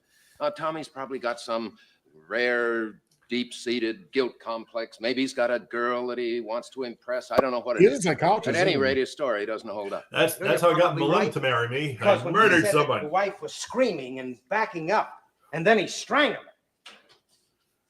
Yeah, what's your point? Well, your wife was strangled from behind. The thumbprints were on the back of her neck. I checked something else, Doctor. You know that Tommy was discharged from the Army for being mentally unstable? If you knew that, why'd you ask me what I thought? Oh, I just want another professional opinion. There's no offense. And you pegged Tommy right away. You're a pretty good psychologist. Thank you. Now I'll be as frank with you as you were with me. I didn't have to be a psychologist to know that Tommy was lying. Why not? Because it so happens that I don't possess any luggage with my initials inscribed. Oh. No. I was going to check that right away if you said you believed Tommy's story. I had an idea that you might. It also occurred to me that you might have planted this whole Tommy episode. Oh, come on now, Doctor. Why would I do a thing like that? Oh, say, Doc, before I forget, that lodge near Toronto, is there a lake nearby? Yes. Will you ever do any fishing there? A little? Why? Oh, nothing. I'm just a bug on fishing, and my wife and I were trying to think of a place to go this summer. Tell me, does that lake have a mud bottom or a rock bottom? Now look here, Lieutenant. For the past week, you've been asking a lot of insinuating questions, and I'm getting sick and tired of them. Oh, no, all I meant was I can't fish for bass in a mud bottom lake. You seem to be more interested in bass than you are, and in me, than you are in finding out who broke in here. You're a real bass hole. The impression you fake there. Now, how could you? You were flying up to Toronto. Well, please bear that in mind. Also, the fact that my wife was identified on that same airplane, not only by the hostess, but by a very close personal friend of the family. Or perhaps you think I hired someone to kill her. That boy, Tommy. Maybe I paid him to do it. No, Yeah, we haven't seen the guy on the plane yet. How do you know? I already asked him. Was Peter Falk Columbo a smartass like this guy? I guess he was. That's a very good point. I would say no. It seems because I actually did want to stop it at some point so we could talk about Bert Freed and what thinks of him. So let's catch up on something. Yes. Cost back then, $1.50, and then Chris, oh no, on this show everything's $5. How do you feel about Bert Freed as Lieutenant Columbo? Because pretty good. He's pretty good. Yeah. I think your point, Joe, is an excellent point. That this guy's a little more of a smartass. This guy's playing off a little more. Well, he's certainly not as subtle as Peter Falk would play. Yeah. Yeah. And by the time we got to Peter Falk playing Lieutenant Columbo, there's a big part of the role where he's always low status to the person he's talking to. He makes himself low status. Oh, yeah, I don't know anything about that. You know a lot more than I do. Oh, it's simple. You know, my wife says that I'm not very sharp. Like, he always finds a way to kind of talk himself down. Bert Fried's Columbo in this, it's early, I mean, it's written this way, he's trying to break the alibi, which we always know that Columbo's trying to do, but this guy is very clever about it. And yeah, I got to agree with Raphael's read that Peter Falk makes himself come across as dim-witted. I agree. Yeah. And Columbo kept his eye on everything. And we are getting that. That's similar in both these versions of Columbo kept his eye on everything. Yeah, Bert Fried, he definitely comes across more self-assured and is like, hey, take your best shot because I'll just shoot you down, buddy. You know. And yeah, which is like Columbo in the last part, in the last act of each Columbo script. You get the Columbo with teeth. You get the guy who's not going to let you get away with stuff. Yeah, Peter Falk, he show his thing more toward the end, I think, when he's revealing all. Yeah. And remember, this is a 1-hour script. Usually Peter Falk's doing like a 90-minute script. Yeah. Maybe a little more in those days. They weren't showing quite as many commercials. Make the criminal think he is outsmarting Columbo. Yes, I agree with that, Raphael. That actually is something that Peter Falk's Columbo does quite a bit. And Diana says Columbo invented annoying people into a confession. That's the best description yet. Yeah, exactly. You know what I in reading, getting some info before the show, one thing that I found interesting was that whole Columbo thing of scratching his head and rub, like he would always touch his head and stuff. Right. The reason I read, I don't know if this how true it is, he did that to learn because he needed help visually. Because remember, he had one prosthetic eye. He had to find his mark for the show, so he would constantly scratch and look down to make sure that he knew where the mark was. That is so that's why he would So when they is that weird? Yeah, not weird. That's kind of cool to know that's where that came from. So he would always scratch his head because he did not have the peripheral vision to see where the mark was, and the things were marked on the floor or whatever, and he always wanted to make sure he was in the right spot. Well, it certainly adds to the character too, so that worked out well. Yeah, yeah. There's also a lot of stories. He was friends with John Cassavetes, very good friends, and John Cassavetes actually appeared on more than one episode of Columbo as the killer. Cassavetes, you may remember as a guy who would do a lot of films and even some plays, and sort of paraphrase their lines. They would it wasn't all improv, but it wasn't letter perfect the way they would do things. So people were always a little annoyed by Peter Falk that he would improvise quite a bit in a scene. And it was usually at the end, at the beginning or at the end. And he always liked to throw the actors off. So if he's appearing opposite a friend of his, like Larry Hagman or Bill Shatner, he knows that he can mess with him a little bit, and that will irritate the suspect. And so he would. The thing about the pencil, he would do that all the time. Do you have a pencil? Is there a pencil here on your desk? The actor now has to provide a pencil, and it's just so annoying that it would ratchet up their performance. That's great technique. Yeah, I mean, there are a lot of actors that you work with who will do that, and you know that while you're confused as the actor, that your character looks confused, and so that's good. But yeah, he would mess with people. I'm not sure if when Eddie Albert was the killer, I'm not sure if he would mess with that. But Well, as a brief personal note, you mentioned William Shatner, and I remember that at least one of the episodes with Bill Shatner aired when I was like maybe 9 or 10, give or take. Yeah. And even then, I knew enough to say he's wearing a different toupee than he did on Star Trek. It's funny how his toupees got older. If you're going to wear a piece, that's how you wear a piece. As I recall, actually, Shatner wore like a black rug in that episode. It was like jet black. I'm sorry, Barry. What were you saying? No, I love this stuff. There's something else that I read about before we joined tonight. He played because I guess the surgery was when he was very, very young for Peter Falk, and what I read was he played Little League, and he upset an umpire once because he was called out, and he proceeded to take out the prosthetic eye. And tossed it at the umpire, saying, "I think you can use this more than I can." Like, wow, this guy, he's got a good sense of humor, and he's got a good way of representing himself. Like, now, my question is: did Peter Falk and Sammy Davis Jr. have the same eye replaced, eye? or was it opposite?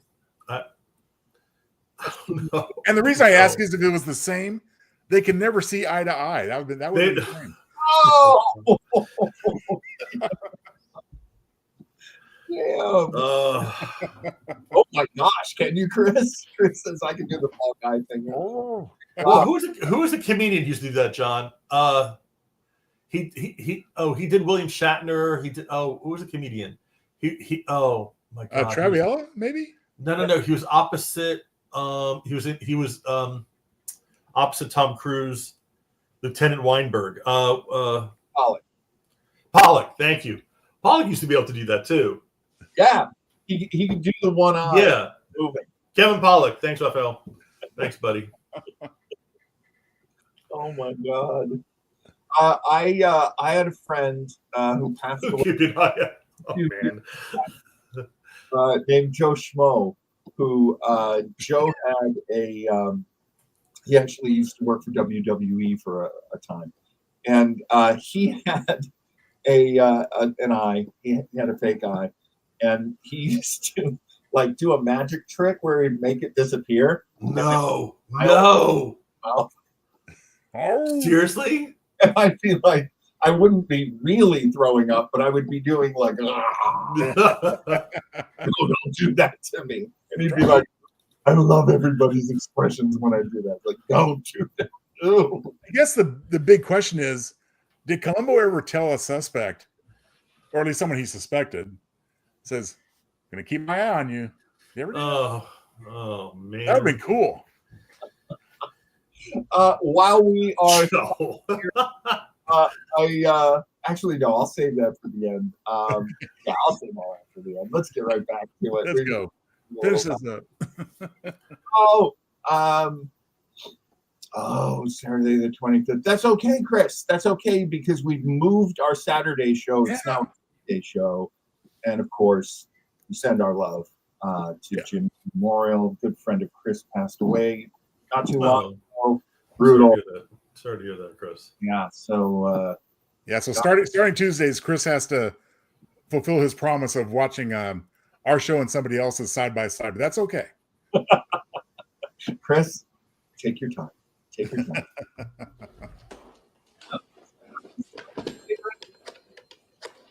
He's definitely getting annoyed. I would be. Information. Give me the number of the district attorney's office. Oh, little music there.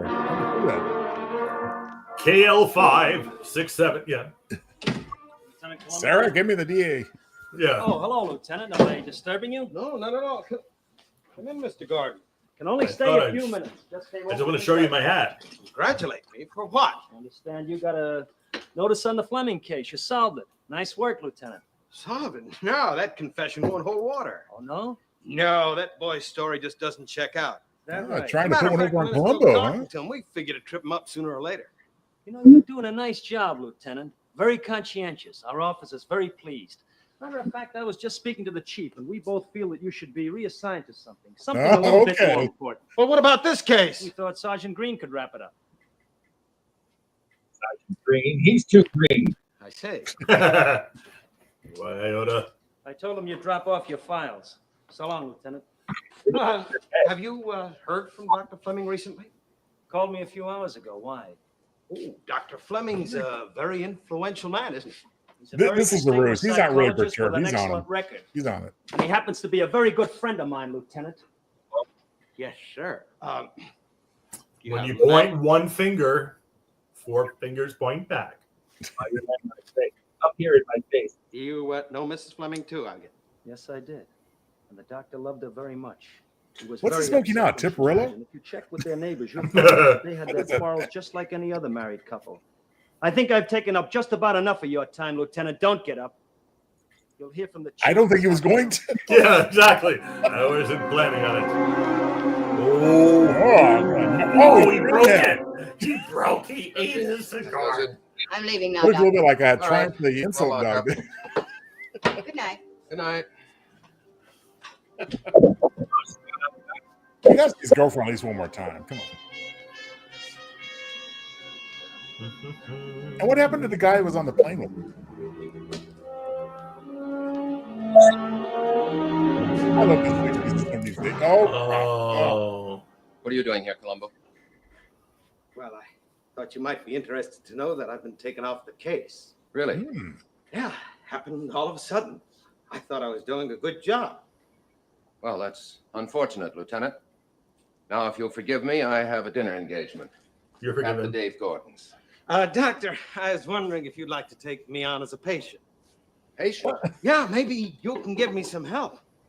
I don't know. Something must be wrong with my personality. I disturb people. I get under their skin. Maybe you could tell me why.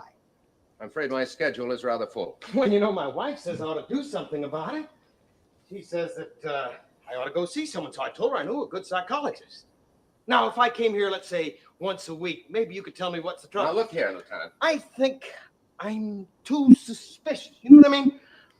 I don't trust people. That's my trouble. For instance, I get put off a case. I think someone must be putting the pressure on. Then I say to myself, if someone's putting the pressure on, there must be a reason. What do you think, Doctor?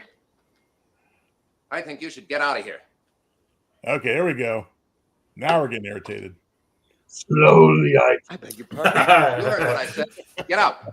You're supposed to be a public servant, Columbo. Very well. You say you've been taken off the case? Good.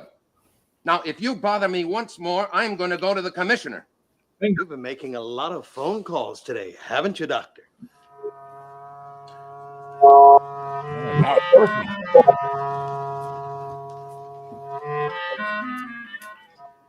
Hello, George. Like, I want you to go to Sergeant Green's office. Get me a list and complete description of everything that was stolen in the Fleming case. I know it's late, but get it. Man, taking it personally now. That's one hell of a wide door. Good morning, Doctor. Oh, Doctor, Lieutenant Columbo just called. Again? What do you want? Well, he'd like you to come down to headquarters. That man's not to be believed. He thinks he found your stolen property. What did he say exactly? Did he say where he found it? No, just that he wants you to identify it. Would you like me to call him? No. No, I'll go over there in a minute. Miss Petrie, get me Dave Gordon on the phone. Miss Petrie, is that Rob's sister or something? Lieutenant, what's going on around here? You were notified you're no longer on this case. Well, I guess you could say that I've reinstated myself, at least for the time being. I hope for your sake you've got a good reason for bringing the doctor down here, because it's beginning to look like you've got a personal axe to grind. No, sir, not at all. Hi, Dave. Got here as soon as I could. Hello, Roy. All right, we're waiting, Lieutenant. Well, I just want to straighten out a few things. Oh, You this say must you've be the covered big stolen reveal. articles? Well, let's see them. Sure.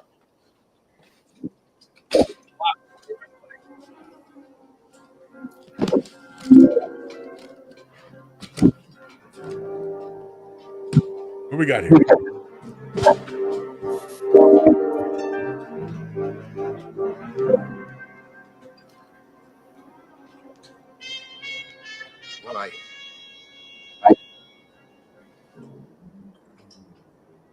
Wait a minute. This isn't my stuff at all. Claire's furs were beautiful stone martens, not these moth-eaten things. Look at this. Look at this silver. You've had dinner at my house. Would I serve on junk like this? Almost stabbed him. The initial. It isn't even mine. It's C. This is your stuff, Columbo, not mine. Lieutenant Columbo. I'll tell you what it is. It's just another one of his infuriating tricks. He's taken the insurance inventory and gotten an exact replica of everything that was stolen from my apartment. Well, not an Davy's exact been on my back ever since Claire died, and I'm getting sick and tired of it. Columbo, I'm taking this to the chief. He already knows about it. What? I never said this was Dr. Fleming's property. I merely called him down here to identify it. He says it's not his, but he does admit that they're exact replicas. Isn't that what you said, Doctor? Oh, got him. Well, I'll try not to take up too much of your time.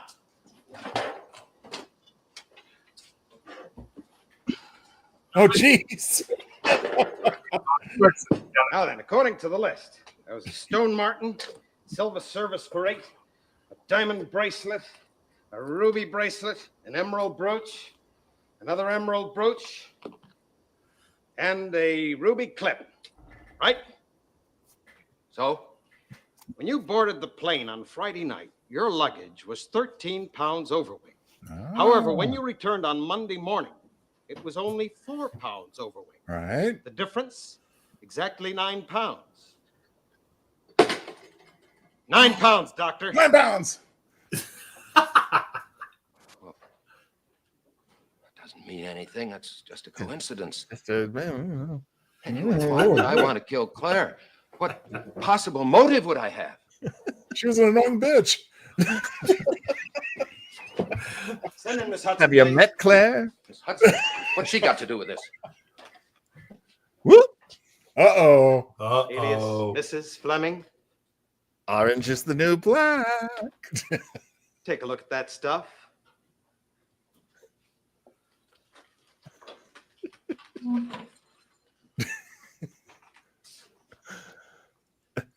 Claire, be careful now.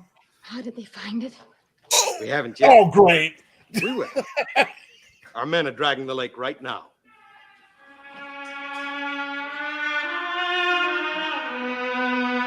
Oh, no.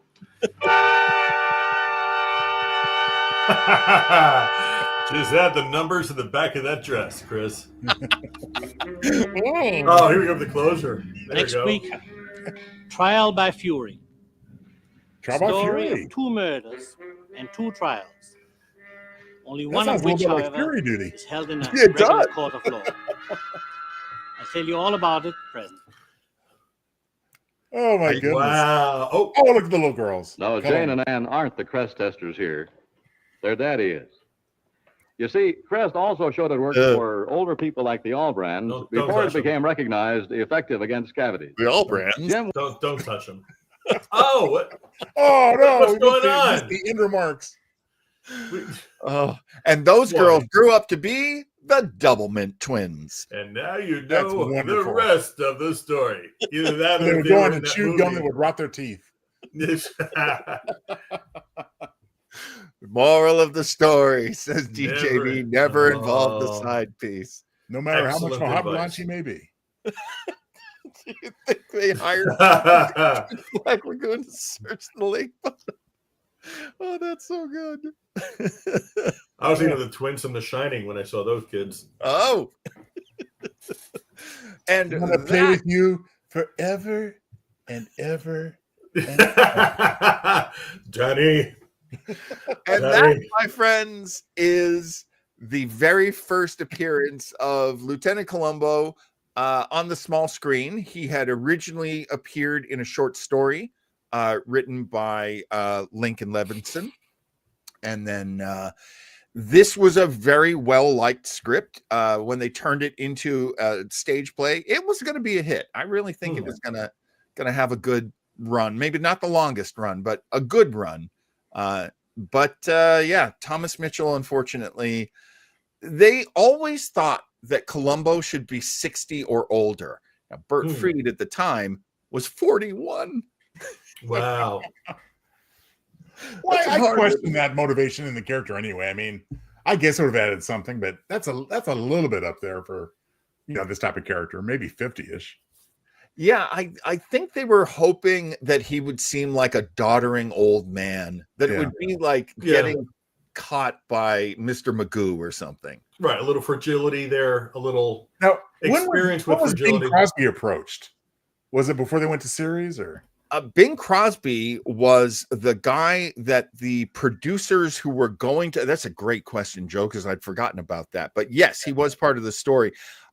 When they were going to make the 1968 pilot of this script, Prescription Murder, they did approach Bing Crosby, and Bing Crosby said, "No, that's too many days away from the golf course." Yeah. Wow. What might have been. What might have been. And if they had at the time said, "Oh, well," because they didn't know, eventually you're only going to have to do one of these a month on the NBC Mystery Movie. You pretty much have, I think they had like a 6-week, time, not between airings, probably not between productions, but this would have been an easy TV job for anyone. So they really thought they could get Bing Crosby. Well, easier than weekly, but I mean, a 90-minute, teleplay that's 2 solid weeks of filming, I would think. It is. I mean, everybody I know who does an hour long is like, we're pretty much doing a movie in the shortest amount of time you can imagine. So yeah, doing these were considered made for TV movies, of course, but they were a lot of work, a lot of night shoots, a lot of with, I don't know if this is always true. I think I can make this true.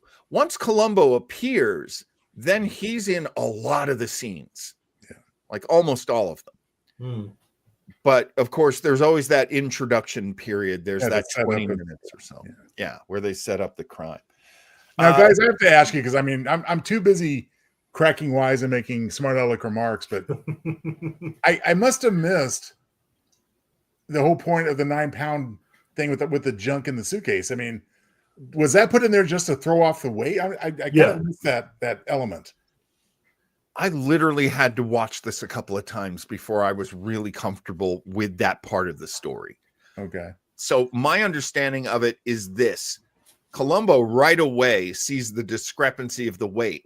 Oh, you were 13 pounds overweight, and then you come home and you're 4 pounds overweight. So 9 pounds disappeared. Now he says, "Oh, I brought a bunch of catalogs and magazines with me, and I threw them away while I was on vacation. And that was 9 pounds worth." Well, that's an awful lot of weight for that's catalogs, magazine. So what he does is he makes a fake version of the stuff that was dumped in Toronto. And the girlfriend then she knows that stuff has been dumped. So when she just sees it, her whole thing is, "Oh my God, how did they find it?" So it's not about fooling the doctor. It's about fooling the side piece. It's about fooling the girlfriend. And she admits to the crime. And it's like that, where they go, "Oh, well," because if you do remember that about Columbo, a lot of times where they break the bad guys, it's with the alibi. Right. So they do establish that in this. They don't really get a confession as much as they get an accidental confession because they break the alibi. And they would have gotten away with it too if it hadn't been for that damn meddling Columbo. So Chris says, "I love this format. We know who just want to see how we know who did it. We just want to see how they get caught." Yes, absolutely. Well, this is also big in Perry Mason and a lot of shows, Oh yeah. I mean, it's so funny because as a family right now, we're watching the new Matlock series. Okay. And that's the one thing that isn't in there. It's an interesting series, and they actually like refer to Matlock as, "Hi, I'm named Matlock," like in the old TV show. Yeah. Really? Is a That's pretty funny. That's pretty funny. In their universe, it's the same as our universe. It used to be a TV show. The episode I was watching today, she talks to somebody who's in his 70s, and he's like, Andy Griffith. Oh, I loved Andy Griffith. But he and Perry Mason always trap that guy on the stand, you know. Absolutely. Yeah. DJB says maybe it was a bunch of Vogue magazines. That's a hefty periodical back in the day. Well, knowing his taste, I mean, it might have been a bunch of Playboys or something. Chris says the new Lone Ranger movie, On to Toronto, Pronto Tonto.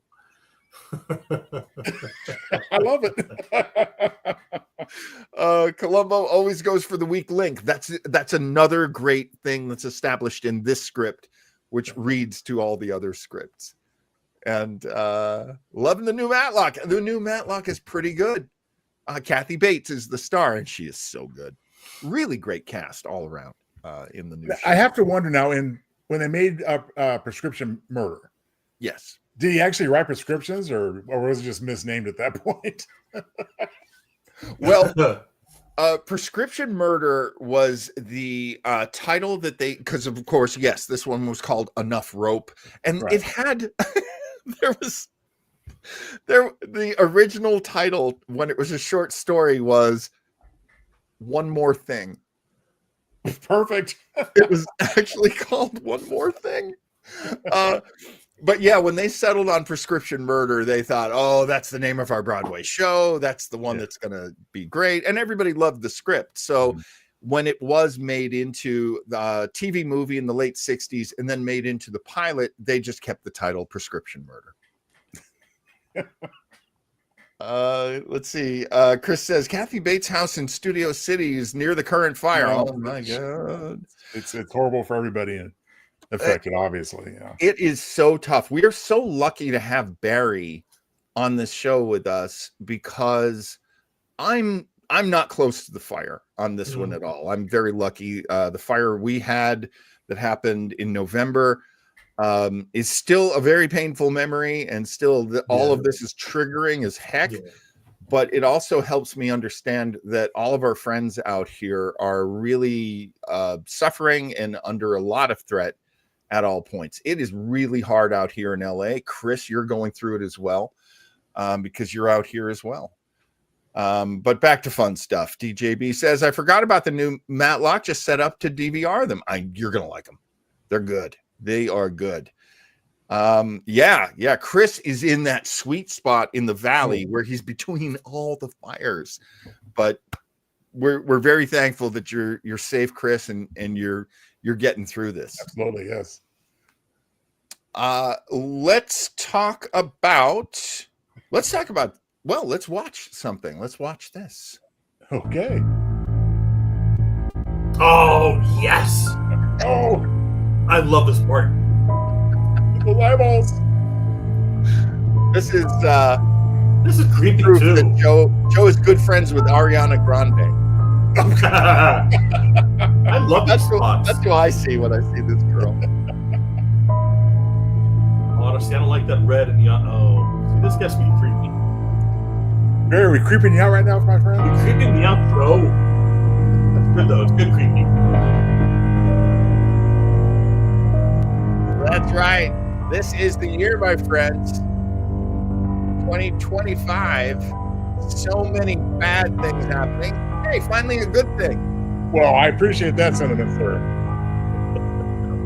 Early. A little escape, whether it's in the form of Columbo or this, I don't think worth them all. I can't remember. Was this originally a Valentine's Day? I don't think so. We did have one. Definitely has that vibe, and it's not necessarily Valentine's Day, except there is the ever-present rose throughout the stories in this upcoming collection. I didn't know that, Joe. The rose appears in every story in the collection. Well, in a manner of speaking, twice. The actual single red rose, as well as the character you see on the cover, who is named Rose. Oh. She's there somehow in every story. Wheels within wheels. That's what it's like in the joetownsel.com universe, friends. So yes, be sure to check that out. Coming up on Tuesday, we are going to have our very first Tuesday episode of Retro Trekkers. Oh boy. Man, that is a smelly guy, isn't it?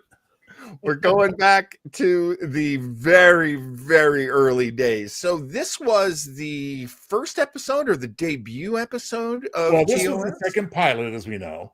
Yeah. Behind the Cage, but wasn't aired until the third episode broadcast. That is right. So it was a little jarring because we got like characters like McCoy and the more contemporary, the later uniforms.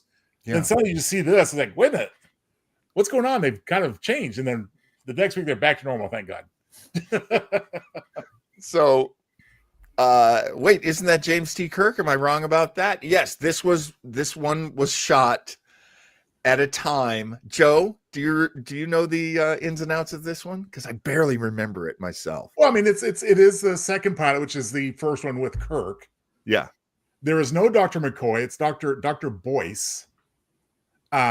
So we have that.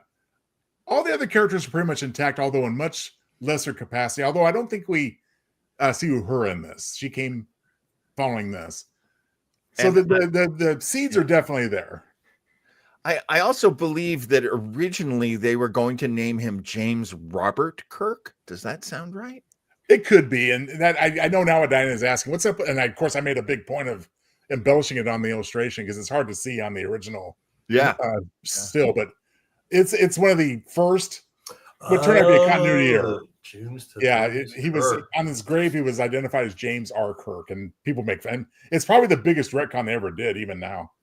Well, the explanation I had heard, which was kind of cute, was that even though he was friends with the guy who created that tombstone, they weren't so close that someone was saying, "Yeah, he just didn't know his middle name, so he just guessed."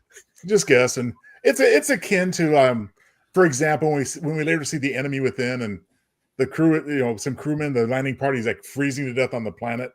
Why don't they send the damn shuttlecraft? Because it wasn't invented yet, and obviously in the universe. So this is going to be a really fun episode. I really like this one. This was one of the earliest ones I ever saw as a kid. So it left a huge impression on me. So I'm glad we're doing this one where no man has gone before. This will be me and Joe Tuesday night. And I saw this from Chris, and Chris says, yes, I can do you guys on my TV and have the other podcast running on my laptop. Chris, we really appreciate it. Absolutely. And take note also, gang, that we are moving, effective with this, we are moving to Tuesdays as well as I'll just call it a weeknight time of 7 PST, cool. 10 EST. And since that is our weeknight time, and because of the fires that were close to us and trying to prevent the fires, that's actually a big thing that we're going through up in my county right now, which is the county above Los Angeles, is when those winds are coming through here, they're turning off all our power because knocking down a power line causes sparks, which will then cause fires. So we were 2.5 days without power. It was it was something, but it was certainly really painful to know that our friends were losing houses in the valley, in the Malibu area, the Pacific Palisades. I have a friend who lost everything, has no idea, how he's going to start up again. It is rough times out here. Rolling blackouts, as Chris says. They're doing everything they can to try to prevent this. Let's talk about what's going on Thursday night. We talked about Tuesday night at 7. This is Thursday night at 7. I'm finally going to be able to bring you this episode of Box 13, Find Me, Find Death. It's a great show. Really, Alan Ladd, the star of this show. In doing the research for this show, I found so much admiration for Alan Ladd. And we are going to celebrate that this coming Thursday night at 7. Sounds a little bit like a Lionel Richie song, doesn't it? Or is that, Say You, Say Me? I'm sorry, my mistake. Find me, find death. Joe had a lot of cough syrup tonight, didn't he, John? He had a lot of these one-liners, and Joe had a lot of that cough syrup. Our Little- our next episode of Retro Rangers is Retro Rangers After Dark. Our first After Dark. And we're going to be going back to the days of burlesque, and then there will be the stripperella cuties of the 50s, and then of course Adrienne Barbeau from the 70s is in there as well, and it's going to be so much fun next week, just celebrating the sexiness of our subjects, if you will. Oh heavens, Chris, come on now. Is that why you think we included her? No, of course not. Absolutely. It's for the education. It's for the education, don't you know? Exactly. Hey, she contributed a lot to my education back then, I'll tell you. So we're going to be watching a lot of burlesque clips that we are just like so excited that YouTube has all this stuff. So we're going to see. And just a quick over. I mean, for the more classic ladies here and their routines, we have from left to right, Gypsy Rose Lee, Adrienne Barbeau, of course, the wonderful Betty Page, who I've always loved, and next to her is Lily St. Cyr. Oh my God. So Diana says, I'm going to go see a burlesque show for Sketchfest end of this month where the burlesque troupe dances entirely to Weird Al music. Oh my God, that's like the best of both worlds. And it's That is called awesome. Tight and Nerdy. So, yes, you're getting Betty Page, you're getting Gypsy Rose Lee in a couple of different ways, and Lily St. Cyr, who I did not know super well, but when Joe was sharing the clips with me, I was like, holy cow, she's great.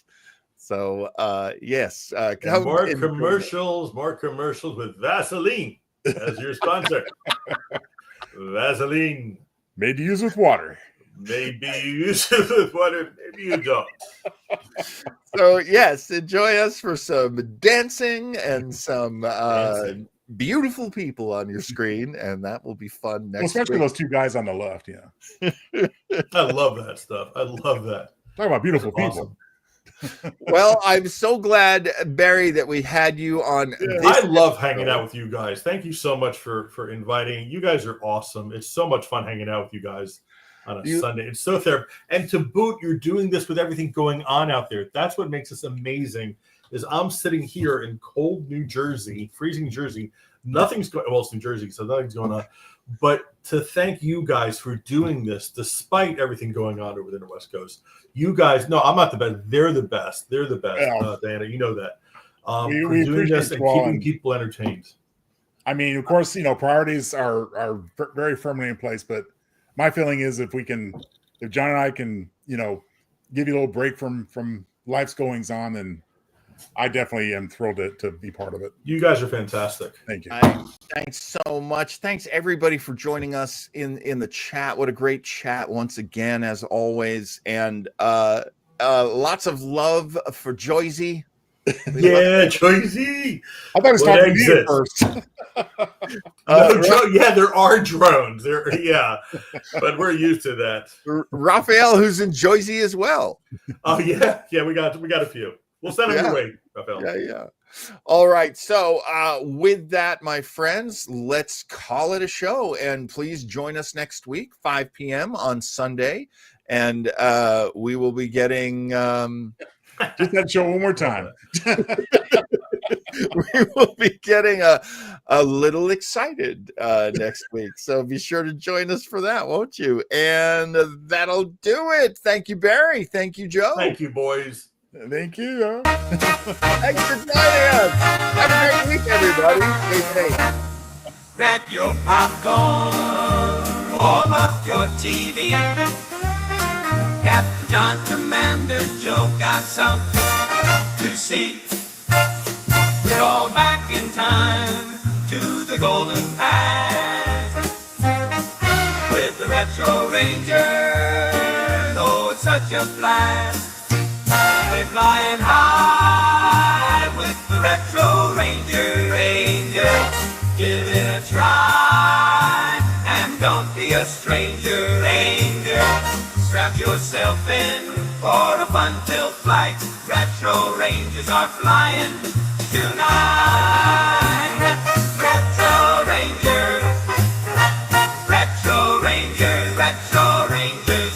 Go Rangers.